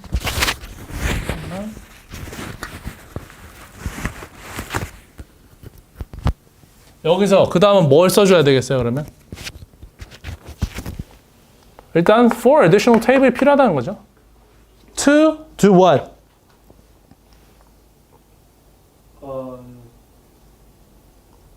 Seat all the students. Seat all the students. 그쵸? And If the teacher assigns 4 students to each lap table, 4 lap tables will not be used. 그러니까 4 students each table 하면 어떻대? 그냥 nothing more죠. 딱 된다는 소리죠. How many students are in the science class? 자, 어떻게 풀어야 될까 이건? What type of question is?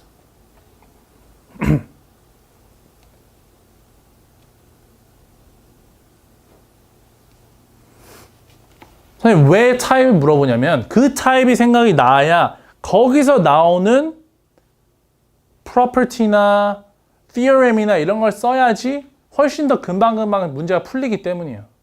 자, 이거 linear equation으로도 풀 수 있겠지. 그리고 아니면 뭐 range로도 풀 수 있고 어쨌든 system of equation, system of linear equation처럼 되겠죠. 자, 일단 여기서 뭐 어떻게 된다는 거야? 우리가 알고 싶은 거는 how many students are in the class죠. 그럼 student를 x로 한번 놔보자. 오케이? 그죠? 그러면 이러면 너무 쉬워져. 자, x를 나눴어요. x가 나왔어. 그러면 two students at one table이니까 어떻게 해? 2x. No. How many tables do we need? 일단 2로 나눴으면 그죠? 나누면 테이블이 몇 개 나온다는 거야?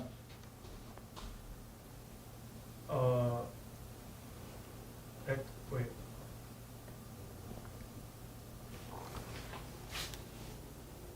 우리가 왜 식이 안 만들어져요? 테이블의 개수를 모르기 때문이잖아. 테이블도 개수를 우리가 모르죠. 그러니까 얘도 뭔가로 하나 variable 정해줘야겠죠.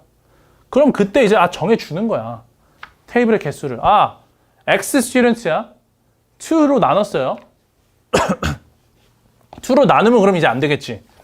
X가 어떻게 된다는 거야? 2K일 때 플러스 뭐가 돼야 돼? 4 테이블이 더 필요한 거잖아. 그러니까 그냥 8이겠죠. 8 students잖아. 우리 students를 구하는 거니까. 그런데 그냥 바로 8 쓸 수 있을까 없을까? Why?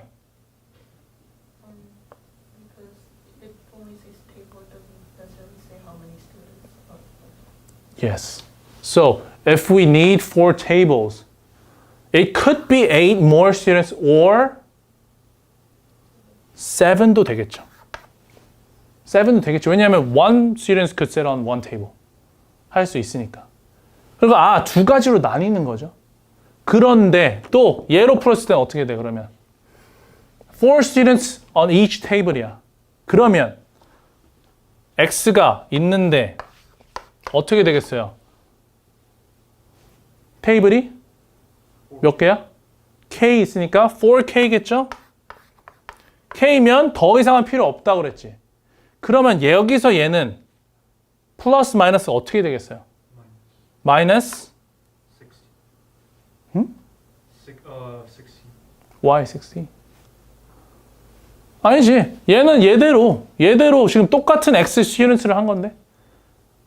There's 4 tables that's not going to be used. They're not going to be used. Okay, I thought this wasn't going to be used. Okay, 4 tables not going to be used면은 당연히 마이너스 16이 될 수도 있고 어디까지 또 될 수 있어요?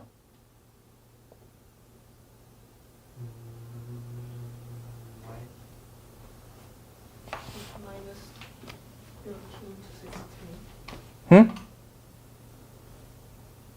16 to minimum 13. 13이 되겠죠. 왜? 3명이 덜 앉을 수도 있으니까. 마지막에 앉았던 테이블보다. 그러니까 원래는 이거를 어떻게 나타내면 돼요, 우리? inequalities로 나타내면 되겠지. 원래 x가 여기는 뭐야? 2k plus 7 이거나 2k plus 8 보다 작거나 같다는 거고. 얘는 똑같은 x가 뭐가 되는 거야, 그래서 4k 마이너스 16까지도 될 수 있고 얘는 4k 마이너스 13까지 된다는 거죠. 그런 식으로 생각하면 되지.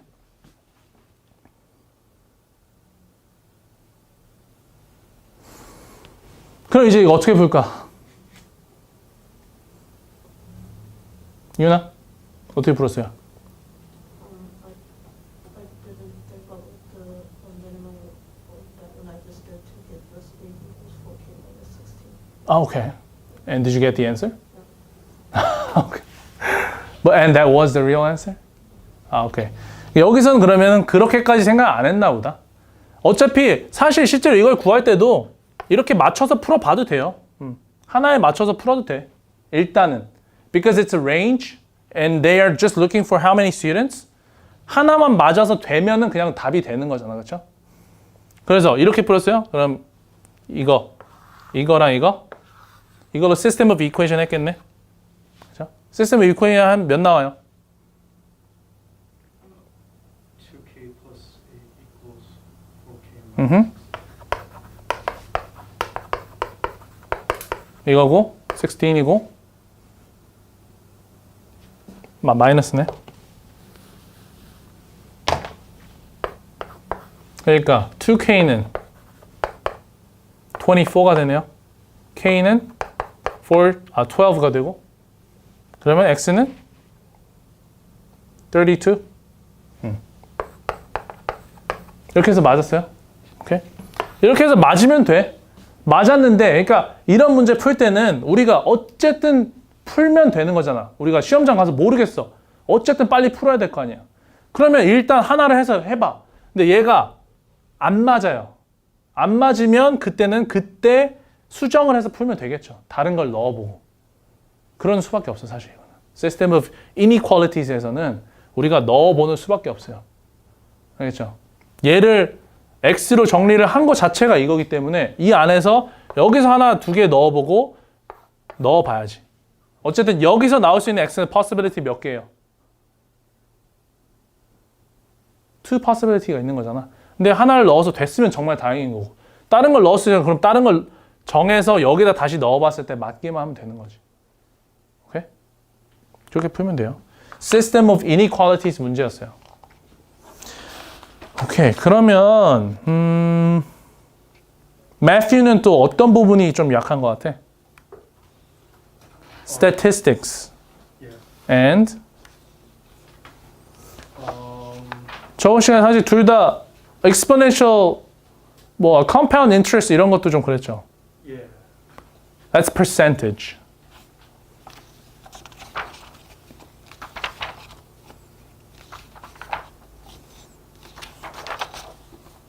그럼 선생님 오늘 숙제로 내주면 다음 시간까지 좀 풀어와 볼래요? Percentage and statistics. Yuna, do you want anything else? It's okay. 일단 거기서 시작을 해봅시다. 선생님 문제를 조금 줘볼 테니까 한번 풀어보고 거기에서 질문을 받으면서 다시 개념 정리 한번 해볼게. 알겠죠? 고생했어요. 다음에 시험 더 잘 봐봅시다. 이제 거의 다 이제 만점 나왔잖아, 그지? 조금만 더 하면 만점 수학 할 수 있죠? 수학에서 만점 맞아야지, 그치? 고생했어요.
we need to go over all the other ones. So it's about the bionic leaf. Okay, it's about the bionic leaf, and this is converting solar energy into liquid fuel, right? So that's the collaboration between this person and this person. So they came up with this recent development.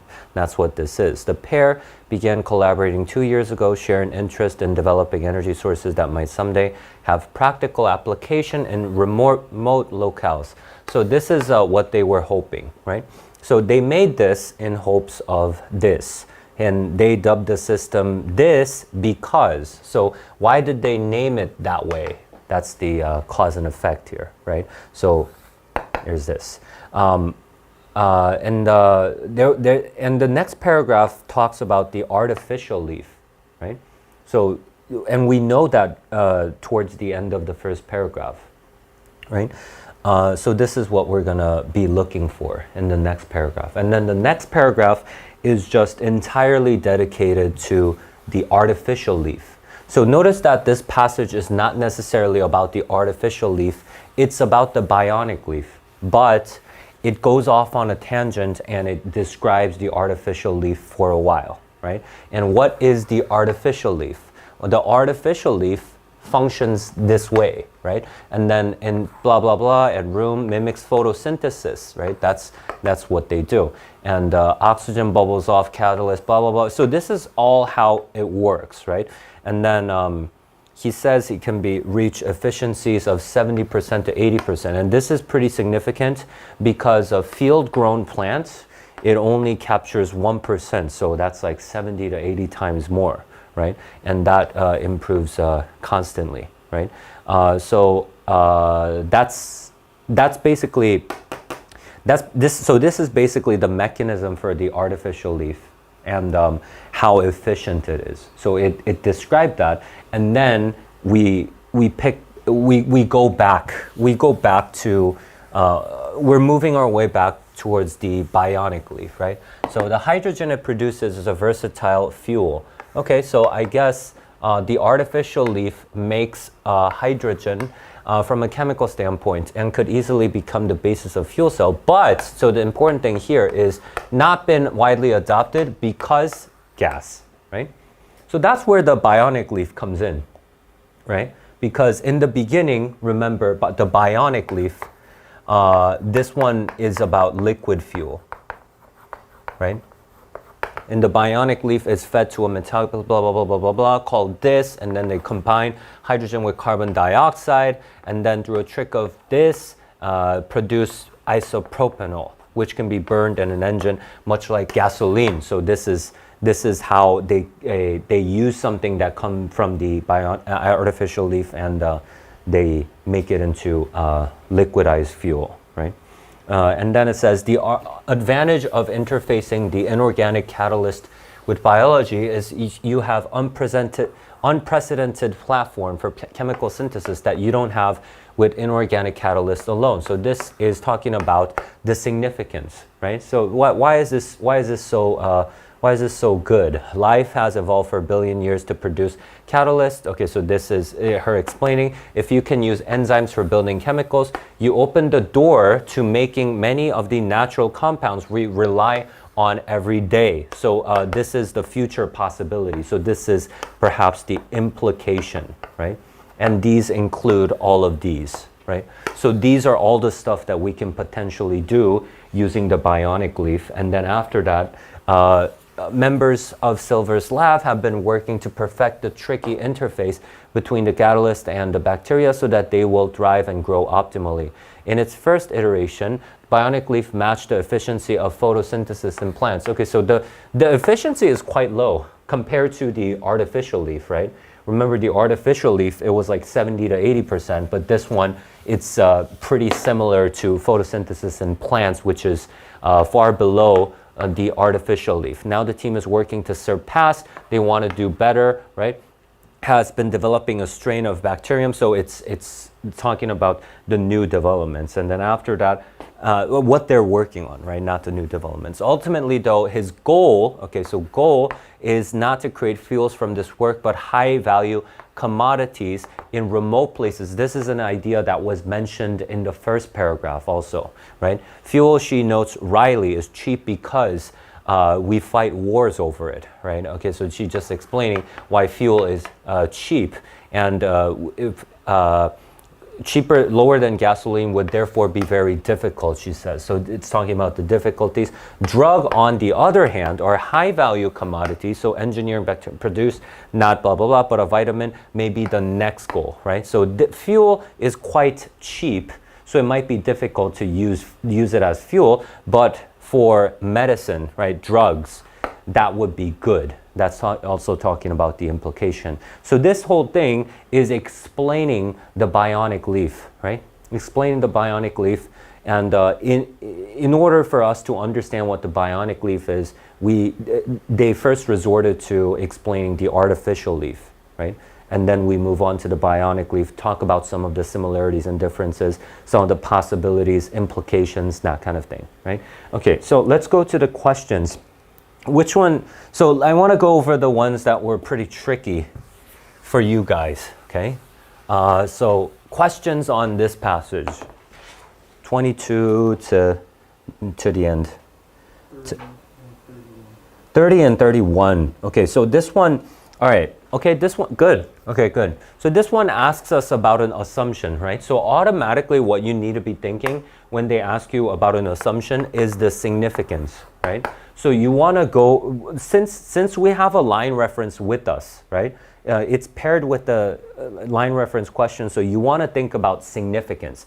I want to look for ones that have a significance. If it's a process, whatever, right? If it's just explaining the mechanism, whatever. You can't have any assumptions. Like assumptions by nature, you need to have some kind of conclusion, right? You need to jump to a conclusion, then you have an assumption, right? I mean, if you're just explaining stuff, you won't have any assumptions. You need to have a legit argument, right? So I'm going to look at the line references starting from like 40 to 47. So when I'm looking at the line references, the question I want to ask myself is this significance?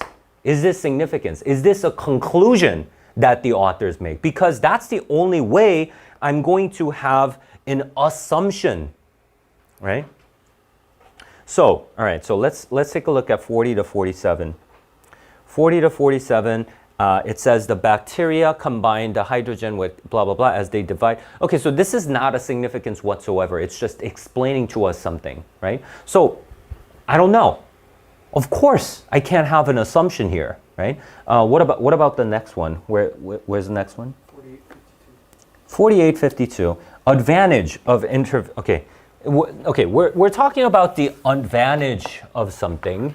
Advantage of interfacing the inorganic catalyst is you have unprecedented platform for chemical synthesis that you don't have for inorganic catalysts alone. All right, so possibly, I mean, I'm still not completely sold, but I just want to be very thorough. So I'm just going to say, okay, so this one talks about some kind of advantage, and the advantage is it's a platform for chemical synthesis. I mean, I don't know what kind of assumption I can have here, but I mean, I just want to be thorough, so I'm just gonna, in the line reference question, you can write it right next to it. You can say, okay, so this, you don't need to write the whole thing, but you can say, okay, so B is talking about the advantages. Potentially, let's see what this means. What about the next one? C? 53, 56. 53 to 56 right here. Okay, so life has evolved, all right, fact, right? So, I mean, this is not a significance, fact. Catalyst capable of making chemical modifications on complicated molecules with surgical precisions. This is just explaining to us, right? You guys are stupid, so let me drop some knowledge on you, right? It's not a conclusion. It's not a significance. So it's probably it's going to be the next one. That's my guess. I mean, advantage still, I'm still kind of bothered by this a little bit, but I just want to take a look at the next one. Next one's probably here, right? If you can use enzymes for building chemicals, you open the door to making many of the natural compounds we rely on every day. Okay, so So see here, here's a logical jump. If you, anytime you make a conditional statement, that's making some kind of logical jump, right? If A, then B, right? So in this process, there might be some assumptions.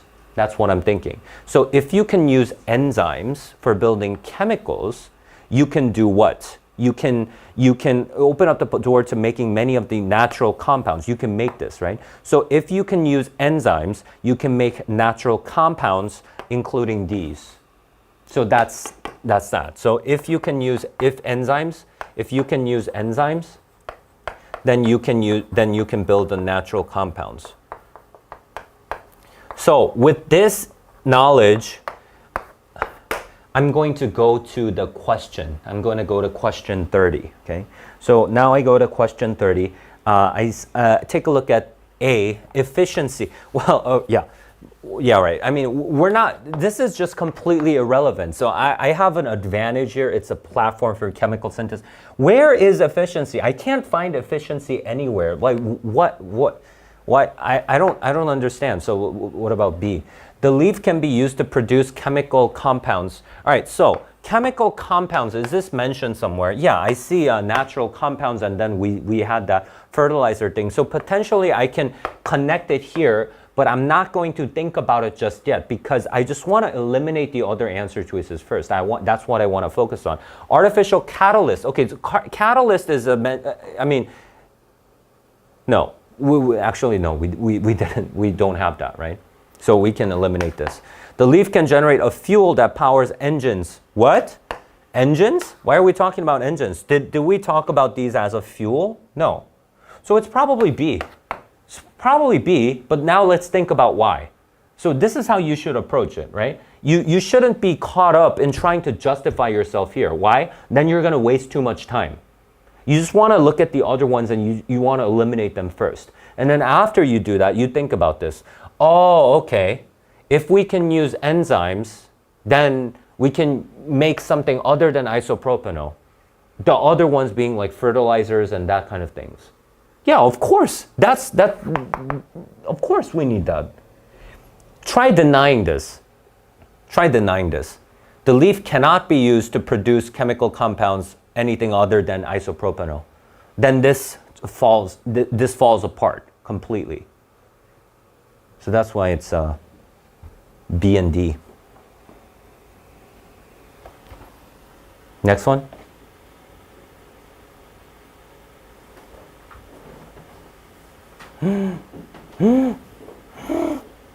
No questions?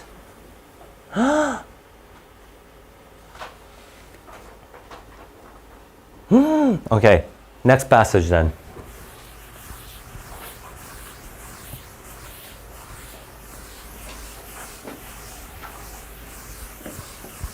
All right, so history passage. There's quite a bit of background here, so I want to take a look here. Wow, there's a lot. Okay, so this guy, passage 1 name is L, right?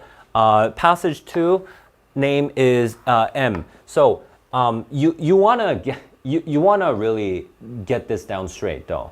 Like just make it stand out for you, because if you don't do that, you're gonna look twice later on. When you're solving the questions, they're going to say, hey, L, what does L believe? Or what does M believe? And you're like, hey, which one was that? And then you're like wasting time there. You don't want to do that. Passage 1 is L, passage 2 is M, right? Okay, so what is that? Okay, so they're speaking at the South African Parliament, right? Legislative branch. And then South Africa was in the process of transitioning from a British colony to an independent republic under a system of white minority rule known as apartheid, right? You guys know what this is, right? Apartheid? What's apartheid? It's the South African term for segregation. Yeah, so segregation. So if you go to South Africa nowadays, there's white people and there's black people, but there was a class system back then, right? That's the apartheid, right? White minority rule. That's how they defined it here. L was the president of African National Congress. Okay, so what is he going to say? Is he going to say apartheid is awesome? No, he's going to say it's bad. Group advocating equality for black South Americans. And then M, who is this? Prime Minister of Britain. Okay. Was addressing the all-white South African parliament. Okay, so passage 1 is what? Passage 1 is an African, he's a black African guy, right? And passage 2, British person talking to an all-white audience. Okay, so let's take a look.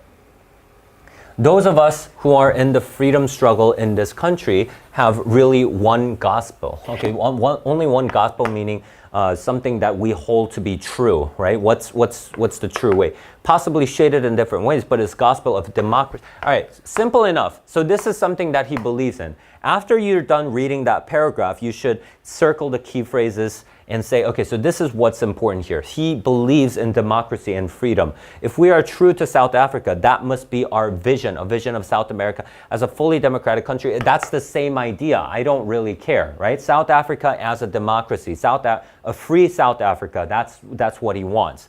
It cannot, in honesty, be claimed that she is yet really democratic. Okay, but this is the situation right now. The situation right now is we're not really democratic. Right? When only about a third of our people enjoy democratic rights. So, right. So not everybody has democratic rights, so we're not really democratic, right? So does everybody have rights? No. So we're not a democratic state. That's what, this is the current situation. But what does this person believe in? He wants democracy, right? So what does he want? He wants everybody to have rights, right? And the rest are still subjected to apartheid rule. I emphasize the words "are still" because I do believe firmly that it is not a state that can be perpetuated. So this state of apartheid, it cannot persist, is what he's saying. He's saying, I don't want this to go on indefinitely. Apartheid rule is the antithesis of democracy, right? So here we have two contrasting ideas, democracy versus apartheid. Apartheid is an effort to make Africans march back to tribalism. So this is also something in a negative connotation, right? You don't want this primitive form of government, right? It's tribalism.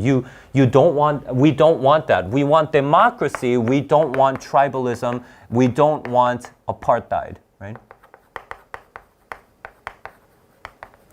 Right? So this is the contrasting idea, and then he says we don't have rights. So it's not a democratic government right now. Sometimes very nice and pretty phrases are used to justify this diversion. Okay, so what are we anticipating? We're anticipating the opponent's point of view, right? So he's going to say, this is how usually people justify apartheid, right? The one that comes to my mind is the suggestion. Okay, so this is the opponent's point of view. What's the opponent's point of view? That we Africans will develop along our own lines, right? So we will develop along our own lines. That's the opponent's view, okay? I do not know of any people who really have developed along their own lines, okay? So he says, well, this is not really true. Let me start my counter argument. My fellow white South Africans enjoying what is called Western civilization should be the first to agree that this civilization is indebted to previous civilizations from the East, from Greece, blah, blah, blah, blah, blah. Okay, so we come from a tradition. For its heritage, Western civilization comes from a certain heritage. Western civilization is really indebted to very many sources, both ancient and modern. Okay, so it's not like a complete argument just yet, but he's making his argument that Western civilization comes from a certain heritage, right? Let's see where he goes from this. The essence of development along your own lines is that you must have the right to develop. Okay, so the thing that you guys say develop along your own lines, develop along your own lines, but you must have the right to develop and the right to determine how to develop, right? So it does not necessarily follow that you guys say this, but we don't really actually have this because we can't really determine how to do it. Its essence is freedom, right? So that's how he's saying it, right? So this is what they say, But right now, I mean, judging by this, we need freedom, self-determination. This is the vision we hold for our future and for our development. Okay, so that's what we want. All right, so that's the first idea that he mentioned in the first paragraph. So you need to be familiar with that. One might ask, okay, so again, he's anticipating another opponent's point of view. Is this vision of a democratic society in South America a realizable vision? Okay, so he's saying, some people might say, hey, is that actually doable, right? Is that actually possible, right? Is that possible? Or is it merely a mirage, meaning is it an illusion? Is that something that's impossible to obtain, right? I say it is realizable. Okay, so he's saying, no, it is real. Yes, it is realizable. It is realizable. Okay, so what's the reason? What's the reason that it's realizable? It is in the nature of man, right? It's in the nature of man to yearn and struggle for freedom, right? Nature of man. The germ of freedom is in every individual, right? So again, it's in your nature. In anyone who is a human being, in fact, a history of mankind is the history of man struggling and striving for freedom. So it's just in our nature. So it is doable. Indeed, the very apex, the very high point of human achievement is freedom and not slavery. Every human being struggles to reach that apex, right? So everybody has this naturally. So of course it is doable, right? So what does he want? I mean, this main point, right? He doesn't want to revert to tribalism. He doesn't want the apartheid system to perpetuate itself. He wants everybody to have rights, but right now we don't have that, so we can't say we're a democratic state. And the Western civilization comes from a certain heritage, and that entails freedom. You guys say develop along your own lines, but that does not follow to this conclusion, so you guys are wrong.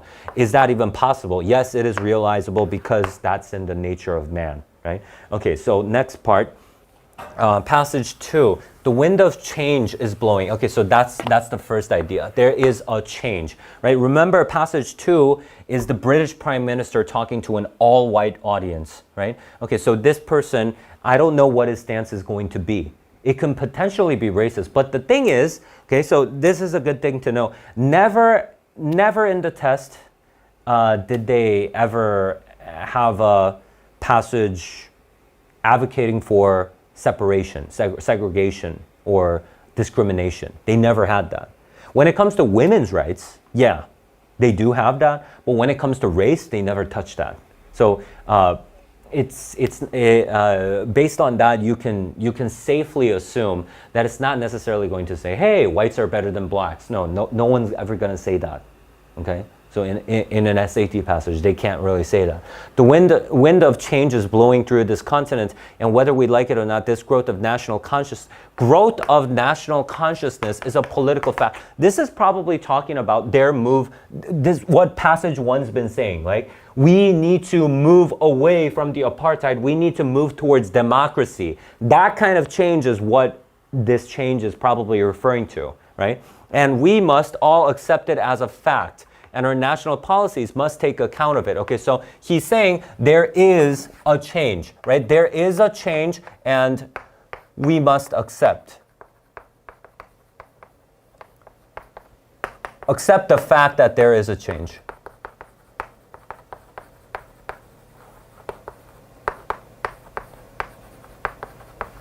So you need to accept the fact that the change is coming.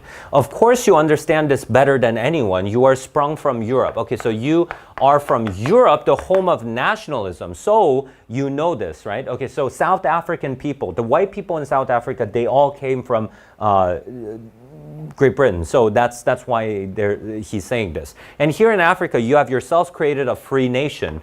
A new nation. Indeed, in the history of our times, yours will be recorded as the first of the African nationalists, okay? So he's talking to the South Africans saying, hey, Yeah, remember your roots. You came from Europe. You know this, right? You know this. It's nationalism, right? And this tide of national consciousness, which is now rising in Africa, is a fact, again, repetition, for which you and we and the other nations of the Western world are ultimately responsible. So we are responsible for this, right? Yeah, we brought it on to ourselves, kind of. For its causes are to be found in the achievements of Western civilization, right? So he's saying, yeah, whatever is happening right now, it's the product of Western civilization, right? You come from a Western civilization background also, and I do too. I am sure you will agree that in our own areas of responsibility, we must each do what we think right. Okay, so he thinks this. Okay, I don't know what this is, but we need to do whatever we think is right. You do what you think is right, I do what I think is right. What we British think right derives from a long experience of both failure and success in the management of these affairs. Okay, so there's something that the British think, right? And that comes from their failures. They learned from their failures. They learned from their successes in the management of these affairs, right? Yeah, they enjoyed their fair share of failures and successes, and they learn from that, and that's how they think, right? That's how they learn their lessons. We try to learn and apply the lessons. Our judgment of right and wrong and of justice is rooted in the same soil as yours. So this is our root. This is our common root. Christianity. We all come from Western civilization. So we all come from Western civilization. We all come from Christianity, right? And, you know, this plus lessons is how the British learned. This is how they cope, right? Their sense of right and wrong comes from this.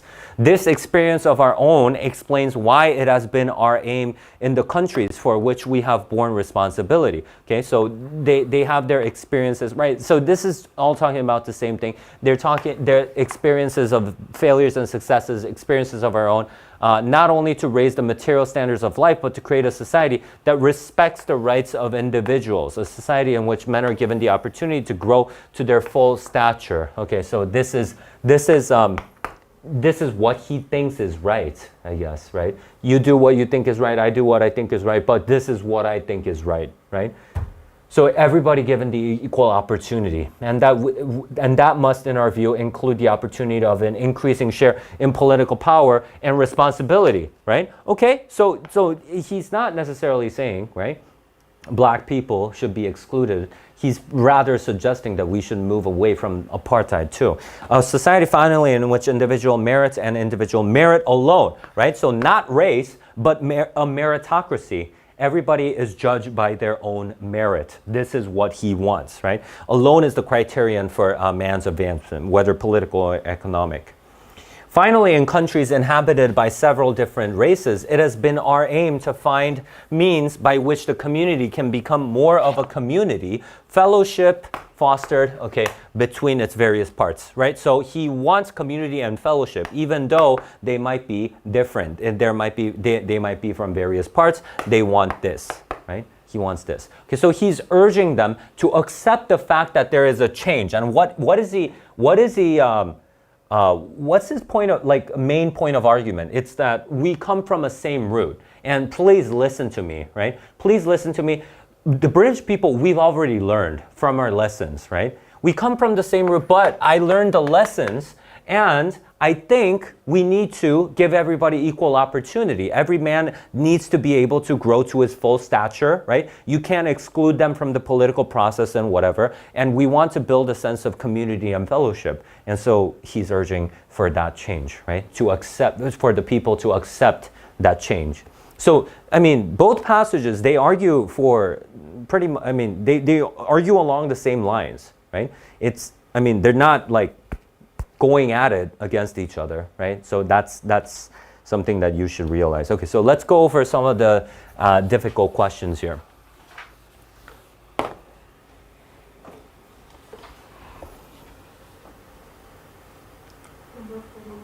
Number 41, let's take a look at 41 first, and then probably if we need to, we'll come back to other questions, okay? So what speeches of L and M differ in their approach to social change, okay? So how do they differ? Okay, do I need to come up with an answer right away? No, I'm just going to trust that I got the gist of the passage, and I'm going to go through, I'm just going to do a true-false test, go through a process of elimination, okay? So L suggests that major social change in South Africa is unlikely to happen.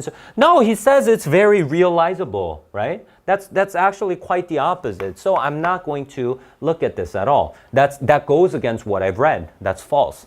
L implies that people of South Africa themselves will initiate social change. Yeah, he says it's realizable because it's in the nature of man. We can do this, right? So this is possible. While M emphasizes the role played by those in positions of power, right? He does this. Why? Because he's addressing the all-white parliament, right? So he's telling them, hey, we need to do this, we need to do that, that kind of thing. So this is okay, okay? So I'm just going to leave this. It does not go against what we've read. Okay, so I'm just going to go through the other answer choices. L states that eliminating apartheid is only the first step.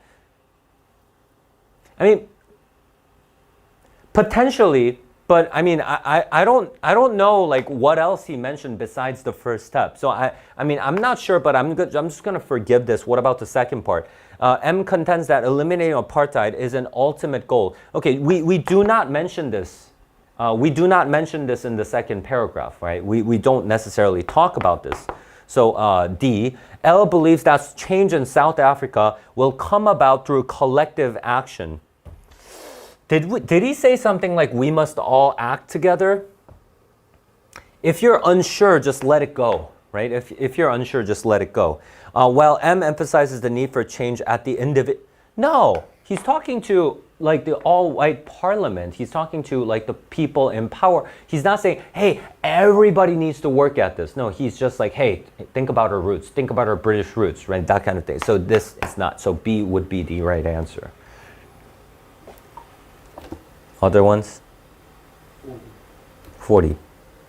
L and M would most likely agree on which statements about freedom? Okay, so what would they agree on? Well, I mean, they would perhaps agree on a lot of things, right? Unlike our traditional disagreement passages, right? So I want to go in with an open mind. So A says just societies. Just societies meaning societies that that hold up justice, right? That just societies. So a right society give people the freedom to develop as individuals. Would passage 1 agree with this?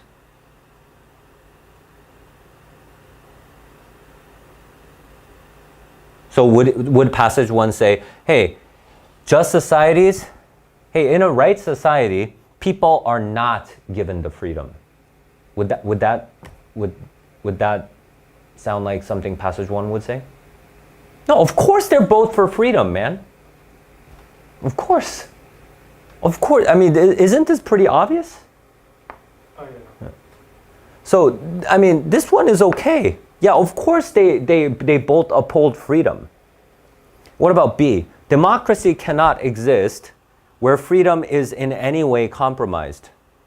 I would say passage 1 would agree because of this, remember? If everybody doesn't have rights, right? If it's compromised even just a little bit, it's not a democratic state. So passage 1 would probably agree with this. But what about passage 2? Did we ever talk about democracy? It's not a subject. We don't really talk about that. Political freedom must precede. Okay, we didn't talk about economic and social freedom, right? This is not a subject, especially in passage 2, right? They were just talking about political rights. Freedom is directly related to a spirit of nationalism. This is something that passage 2 would say, but nowhere in passage 1 is nationalism just mentioned at all, right?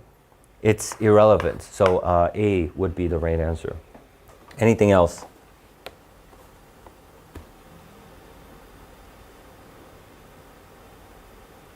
Okay, so both of the questions that you guys just asked, 40 and 41, you need a comprehensive understanding of the passage. So why were you confused on that question? It's most likely because you didn't account for ideas when you were reading.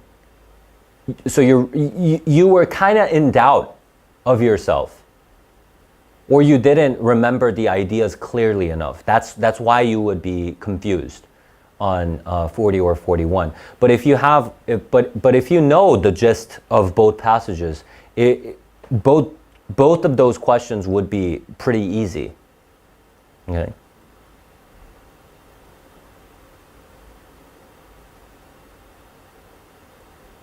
Next one.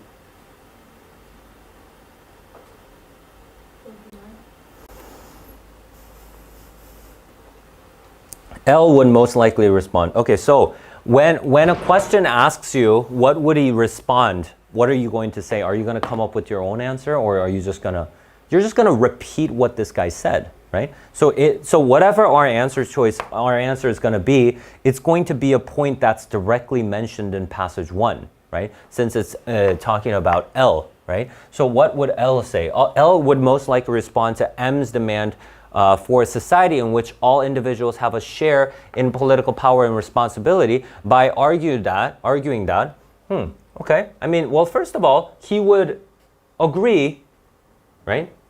He would agree that this is desirable, right? And what else can he say? I don't know. I mean, let's see. Let's just see. Economic power, no, right? I mean, as soon as it said economic power, you know that this is not the answer, because you don't see economic points. I mean, a point pertaining to economic power anywhere. Such a society is impossible.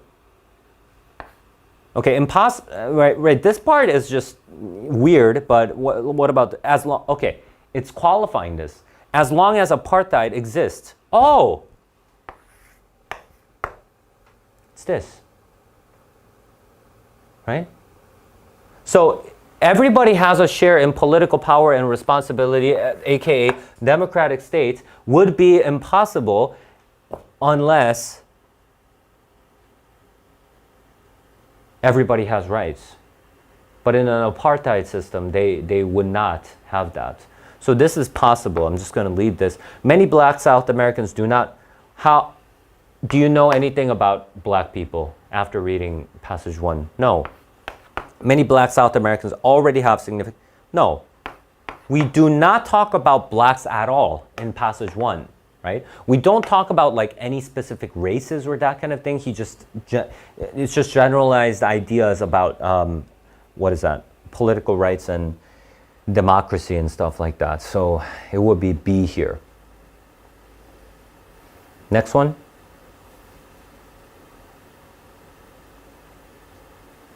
Okay, if not, I'm going to go to the next passage, okay?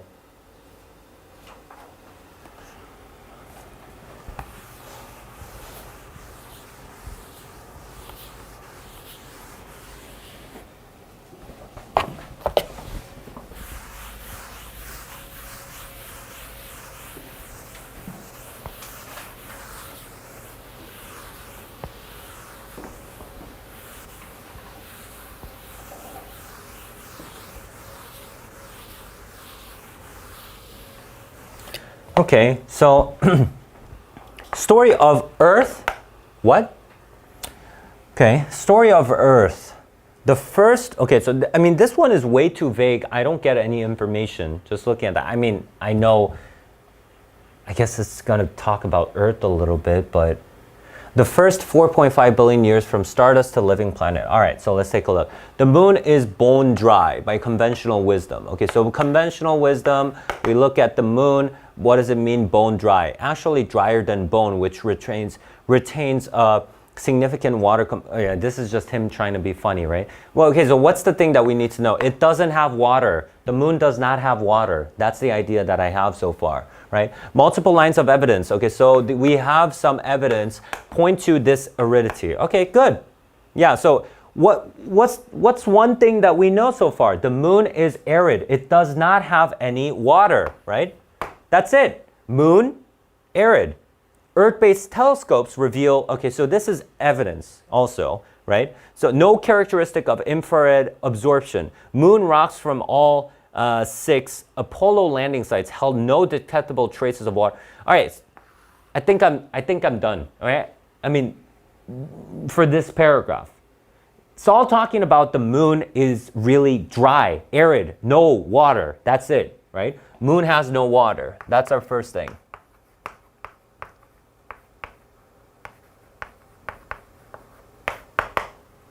And the finding, blah, blah, blah, metal after 4 billion years would seem to preclude even a trace of corrosive water. Very simple, right? So it's just saying moon has no water and evidence supports that. That's it. Anything else? No, right? That's it, actually. It's a funny thing about conventional wisdom, though. Okay, well, all right. So that's what, so now I'm reminded that this is what conventional wisdom says. So, I mean, what is this passage going to say? This passage is probably going to say there is water on the moon, right? There's water. But it's a funny thing about conventional wisdom, though. Eventually, someone will challenge what everyone else knows to be true. Okay, is this pertaining to the story of the moon? No, it's just pertaining to all instances in human history about conventional wisdom. So usually what happens to conventional wisdom? Someone comes to challenge it, and once in a while something really interesting will be found. Okay, so this is usually what happens, right? If you have so this is just like a general statement about conventional wisdom, right? So there is something called conventional wisdom, but usually when we have that, someone is going to come and challenge it, and then we're going to have an interesting finding. So in 1994, so probably now, what are we going to be talking about? We're going to be talking about someone challenging this conventional wisdom, right? Why else would he mention this, right? So we're going to be talking about some evidence challenging the conventional wisdom that there is no water on the moon. So 1994, I'm going to treat this as a study. The study, this is probably going, they're probably going to say, hey, no water. And I mean, not no water. We do have water on the moon, right? So a single flyby of Clementine spacecraft mission produced radar measurements. Okay, so this was their process, right? It's 4 year, and then measurements that were consistent with water ice. Okay, so there we go, all right? So 1994, they did a flyby, and then they found traces of water ice. All right, there we go, all right? That's 1994. 4 years later, the Lunar Prospect employed neutron spectroscopy to detect a significant concentration of hydrogen atoms. All right, so LP, hydrogen, and hence possibly, so possibly water. All right? Near the poles. Still, many experts pointed to implanted hydrogen. Okay, still though, this is a contrast, right? So we have 2 instances, right? What do we have? All right. So we have 2 instances of these. 1994, they water ice. LP, what do they have? Water. And then after this, still, right? Many experts pointed to implanted hydrogen ions from the sun's solar wind as a more likely source. Okay, so they're just saying, hey, it's not really from the moon. It's not really from the moon, it's from the sun's solar wind, right? That water is not that's not from the moon. So that's what many experts say, right? So we have a challenge to this, right? Like a challenge to the challenge.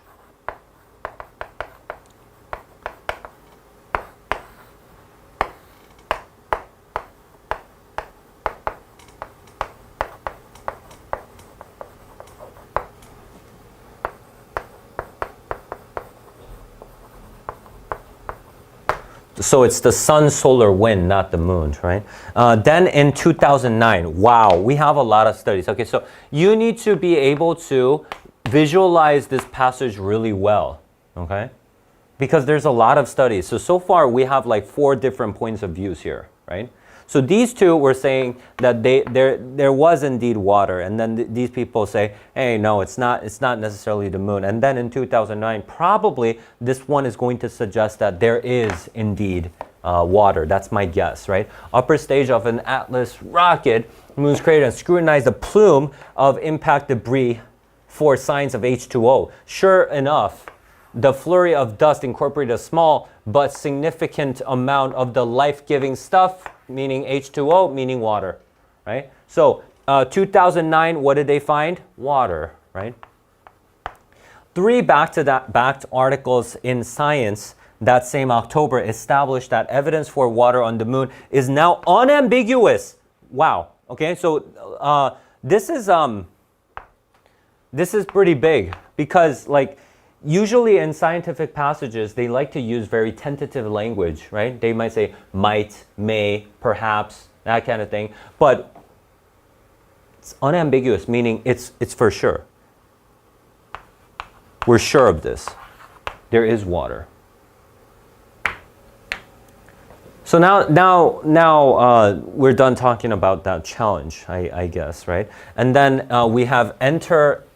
Okay, so I guess we have a new group of people again, right? So now we need to see. Now I really don't know though. Where can we go from here? Because, I mean, like in the very beginning, it said a conventional wisdom. There's no water on the moon, but yeah, we found water. Where do we go from here? I don't know. So now you need to be careful. Now you need to kind of slow down and try to build up your expectation. So E.H. and his colleagues at the Carnegie Institution, using an ion microprobe, okay, so this is their process, right? They looked at the samples and then has revisited the colorful glass beads. Okay, so this is their process, right? They looked at the glass beads, and then other scientists had examined the glass beads for signs of water decades earlier, but their detection capacities were no match. Okay, so like glass beads, these are something that other scientists also took a look at before E.H., right? But he took a look at this again. Why? Because the microprobe's ability was much higher, right? The capabilities were greater, right? Measurements at the millionth of an inch, right? So they had better equipment, right? So E.H. had better equipment, and they're looking at the glass beads. These glass beads are from the 60s and 70s, right?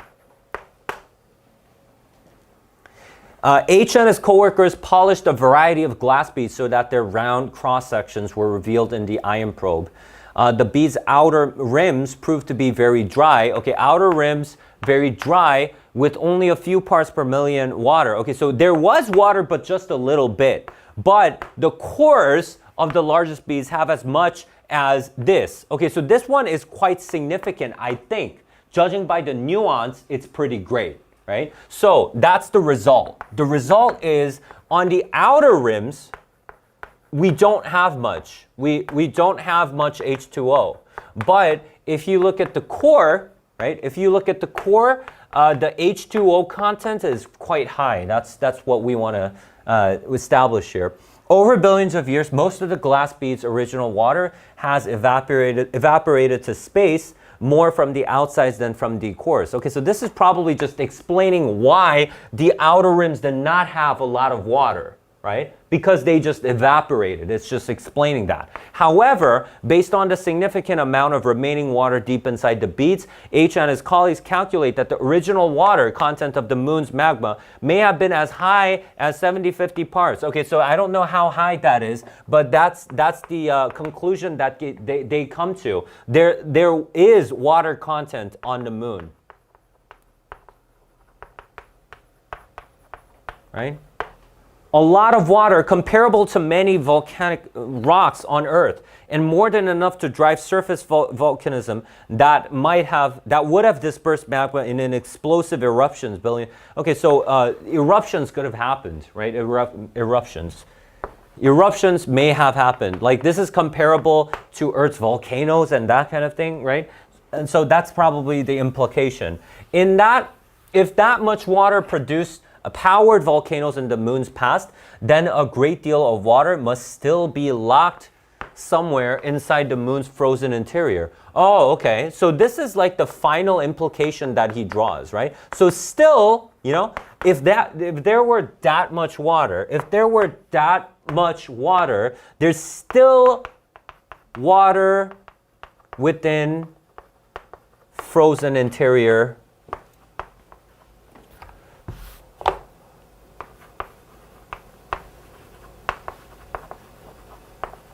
of moon, right? And since the moon formed primarily by the wholesale excavation, what does excavation mean? Digging up. Yeah, digging up. So how was the moon formed? An excavation of Earth's primordial mantle, right? So it's apart from Earth, right? That's what they're saying. During a collision with another massive object.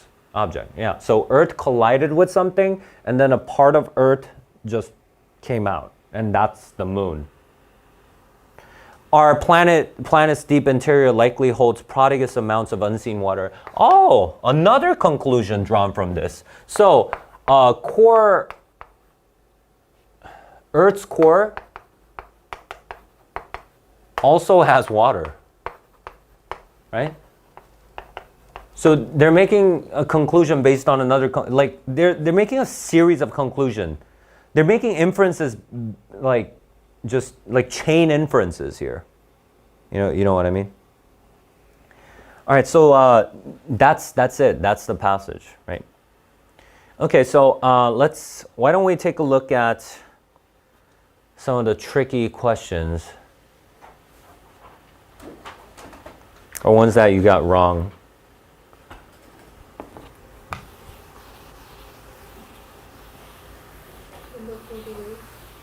Okay. Author implies that any water currently present on the moon. All right, so currently present on the moon. So the first thing that I can think about is this. Because that's still there's water within the frozen interior of the moon, right?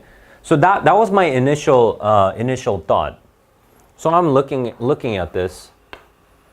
All right, has its primary source on Earth. Huh? So you should think about this. Why? Because we make another conclusion based on this fact. And what does that say? The moon is part of the Earth, was part of the Earth, right? And so, yeah. The moon is from Earth. So this is possibly. Why are we talking about glass beads? This was processed. This is trash. Well, eventually, did we ever talk about increase or decrease in this passage? That was just not a subject matter. Exists in liquid form as well as ice form. So you could be kind of confused for this one. Why? I mean, I see like ice or like, oh, frozen interior of the moon. But did it say there's going to be ice there? No. It just said there might be literally verbatim water within the frozen interior. So you don't know if it's going to be in ice form or in liquid form, like in both forms. You don't know that. You don't know. So that's why D's not the answer. So which part, what's the line reference going to be for this one? So we need to look towards the end, right? 65 to 69, because that's the part where we made that last inference, right? So 65 to 69, if we have that part where, this is the part where the moon was formed by the wholesale excavation of Earth's mantle, right? So the moon is part of the Earth. So the primary source is, of course, Earth.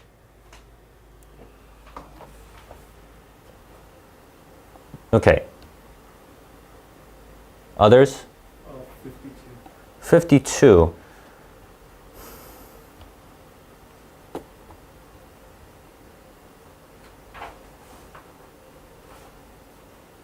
Okay, so this one is asking the figure best supports which claim. So we need to look at the figure and first of all determine, like, you don't want to go aimlessly and just read this. You want to look at the figure first, and then you want to, since you have a well thought out map of the passage, you want to selectively go back. Okay, so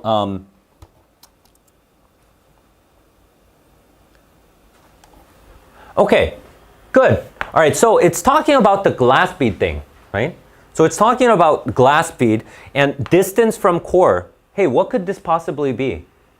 And then we have water concentration. Water and distance, you remember this? So yeah, when we're talking about glass beads, we have the outer rims and the core, right? So did the core have more water or the outer rims have more water? Core. So core means, is the distance from the core gonna be, yeah, here's the core. And then this is the distance. Yeah, so it's saying this is the outer and this is the core and the water content goes down. This is exactly what we read in that part. So I'm just gonna look for this idea, the outer rim and the whatever, right? So, so I'm just gonna, okay, well, and if you look at the line reference here, I see the beads here in 48, right? So let's just check that one first, 48. Yeah, outer rims. Yeah, it does talk about the outer rims, prove to be very dry, but the cores have a lot. Yeah, it's that part, right? So D should be the answer.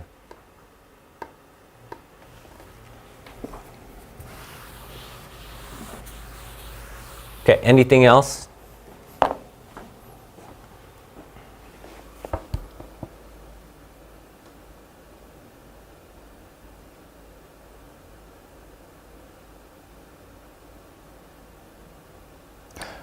Okay then, if you guys don't, you guys want to check your answer sheet, see which ones you got wrong?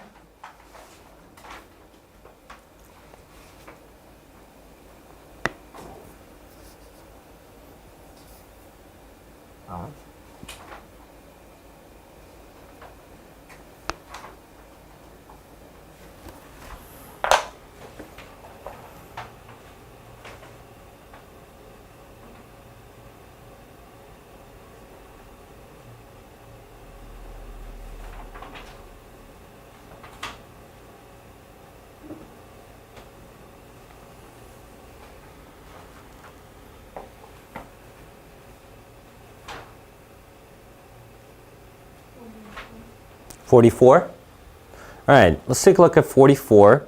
Reasonably be inferred from the passage that the idea that the moon was completely arid was reinforced. Okay, so arid, reinforced. So it's saying, so there, we're looking for a part that says the moon is dry, right?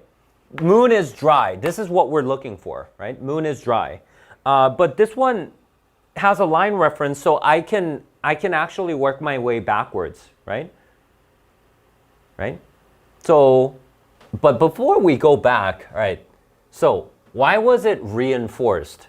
Okay, so in which part do we have us talking about the moon being dry? So we have that conventional wisdom here, right?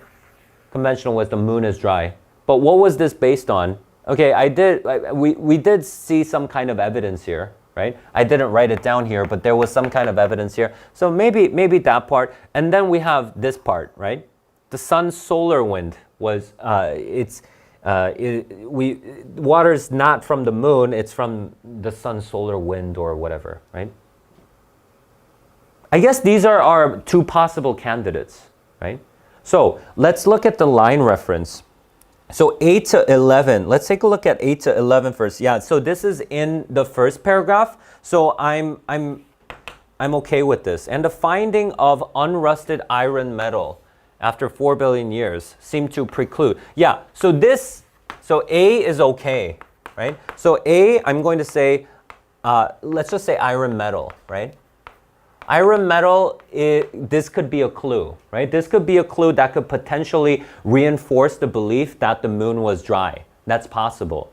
What about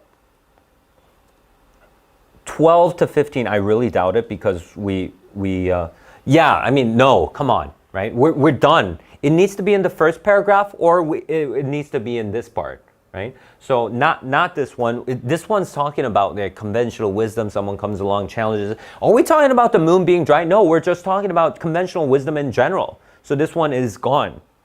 What about 15 to 19? 15 to 19. Yeah, this one is actually the opposite, right? This one was the experiment that this one did find water, right? So this is anything but, right? We don't want to choose this one, right?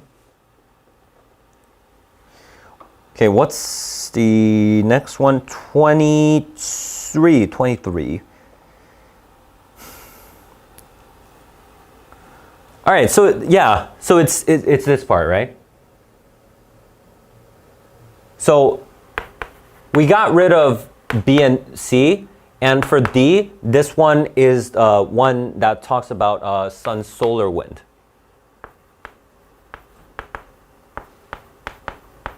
All right, so I'm looking for iron metal, or I'm looking for a sun solar wind. That's what I'm looking for. So for 44, let's take a look. Scientists were unfamiliar. Why are we talking about this? Why in the world are we talking about scientists being unfamiliar? This is completely irrelevant. So no, some scientists were willing to challenge. No, okay, so this one's just trying to trick us with that line 12 to 15 bit. But of course, we know that this has nothing to do with that. Right? Because that part was just talking about conventional wisdom in general. It wasn't talking about the moon or the water. Evidence. So it could be either. Evidence that might have contradicted this notion could be explained in another way. Okay, so it said explained in another way, right? So it's not, this one's not in another way, but this one's saying, hey, it wasn't water on the moon, it's the sun's solar wind. So this one substantiates in another way. Polo moon rocks were not available. What? Just, it has nothing to do with anything. So it's C for this one and D for 45. Anything else? 46. Okay, 46. Take a look. Resolve. All right.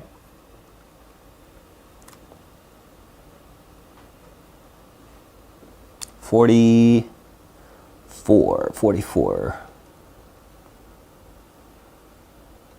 Okay, microprobe's ability to resolve measurements. Ability to resolve measurements at the scale of a millionth of an inch.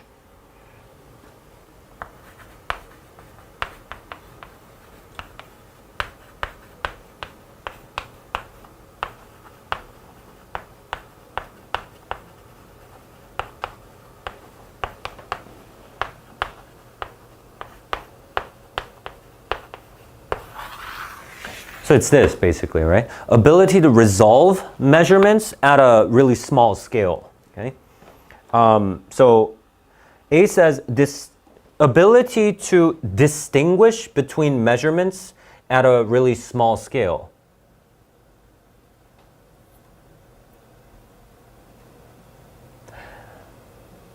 I'm not sure, but I would need to go back here, okay? So I mean, I don't have the answer key with me. So I might get this. No, I won't get this wrong. But I mean, I'm not sure. When you, I mean, it might seem like it makes sense. It might seem like, yeah, this, like, you can, because what does it need to be? I mean, what did it distinguish? Because like you looked at the measurements, right? And then we looked at the outer rims and then the core, right? And we were able to distinguish between the really, really small amounts of water between these two things. So in that sense, it could potentially be that change into measurements? Really? That doesn't make any sense. So that thing changes into a measurement? Metaphysically, is that even possible? Convert to, same thing. Ability to clear from what? Okay, just out of curiosity, there's just, I don't have any possible interpretation for this one. So it should be A. So that's why, so it's like this, like if I give you these two things, hey, can you distinguish, can you see which one is bigger? No, you can't, right?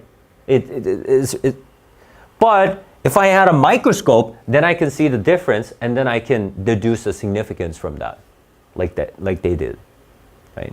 So that's probably what they're talking about. Another?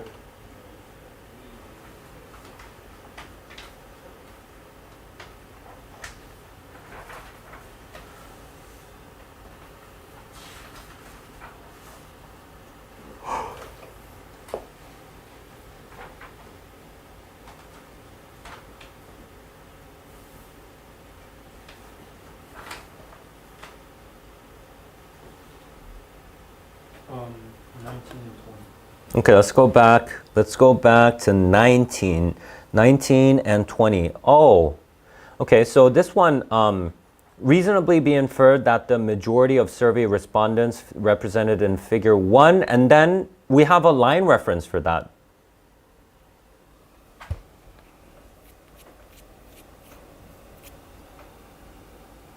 Let's take a look at figure 1.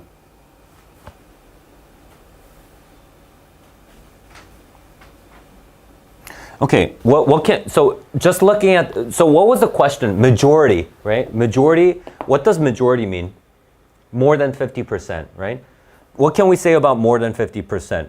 Everybody loved volunteering, right? Everybody said, hey, volunteering made me healthy, volunteering improved my sense of well-being, blah, blah, blah, blah, blah. It's all positive changes, right? So more than, majority of the people thought the change was good. That's what we have, okay? So let's take a look. A says what? A says value volunteering because how in the world do you know? How in the world do you know that they have a high degree of empathy? Just looking at that. That figure only says, oh, volunteering, it had a positive change. Well, I don't know. They might all be sociopaths. You don't know that. How do you know if they have empathy just looking at figure 1, right? Oh, actually, no, I can't say that because, sorry, it's, you need to base it off of your information in the passage.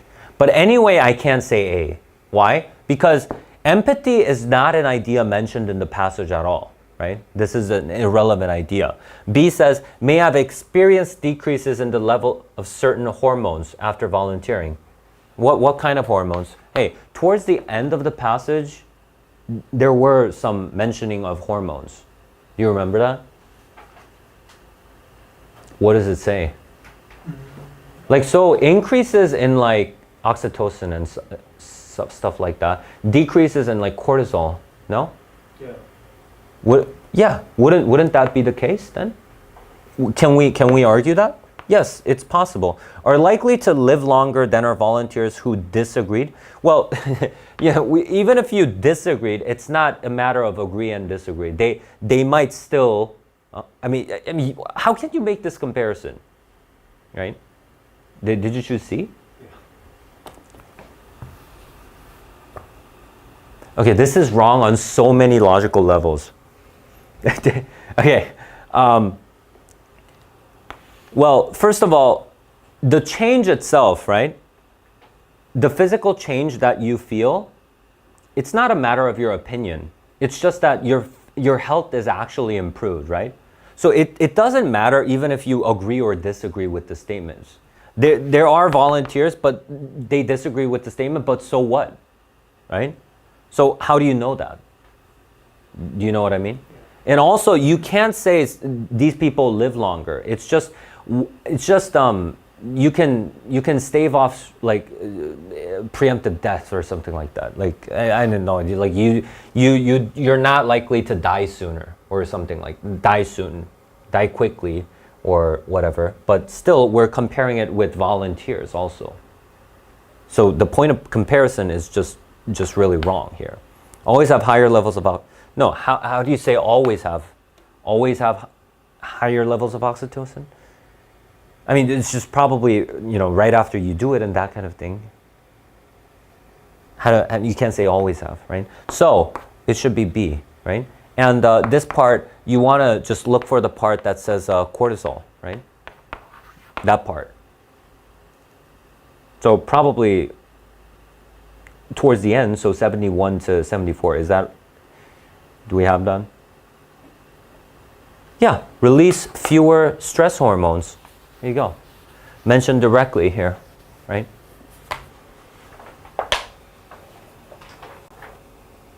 Okay, others?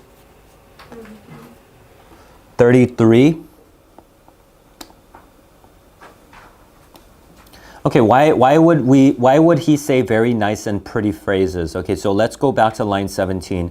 What does it say in line 17? It says, sometimes very nice and pretty phrases are used to justify this diversion from... Okay, so who uses these phrases? They want to justify departing from the democratic road. This is something that the author does not want, right?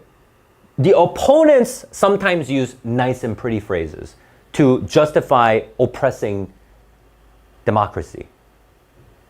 So why would he say nice and pretty phrases? It means it's just all rhetoric, right?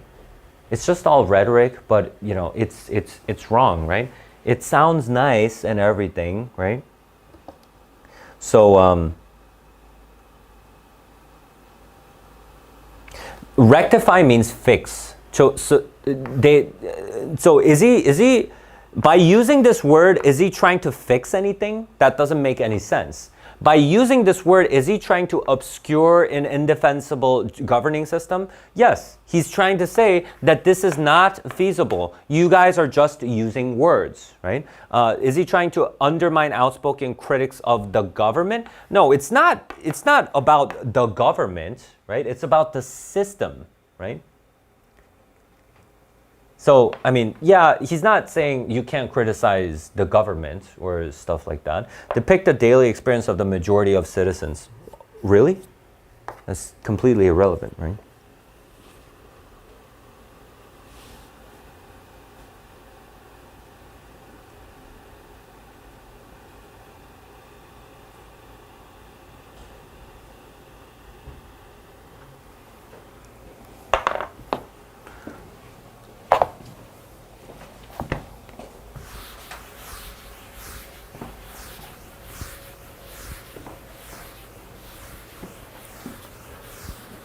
Okay, so over the weekend, what I want you to do is outline all the passages in the test. Okay, so you want to try outlining yourself. Okay, if you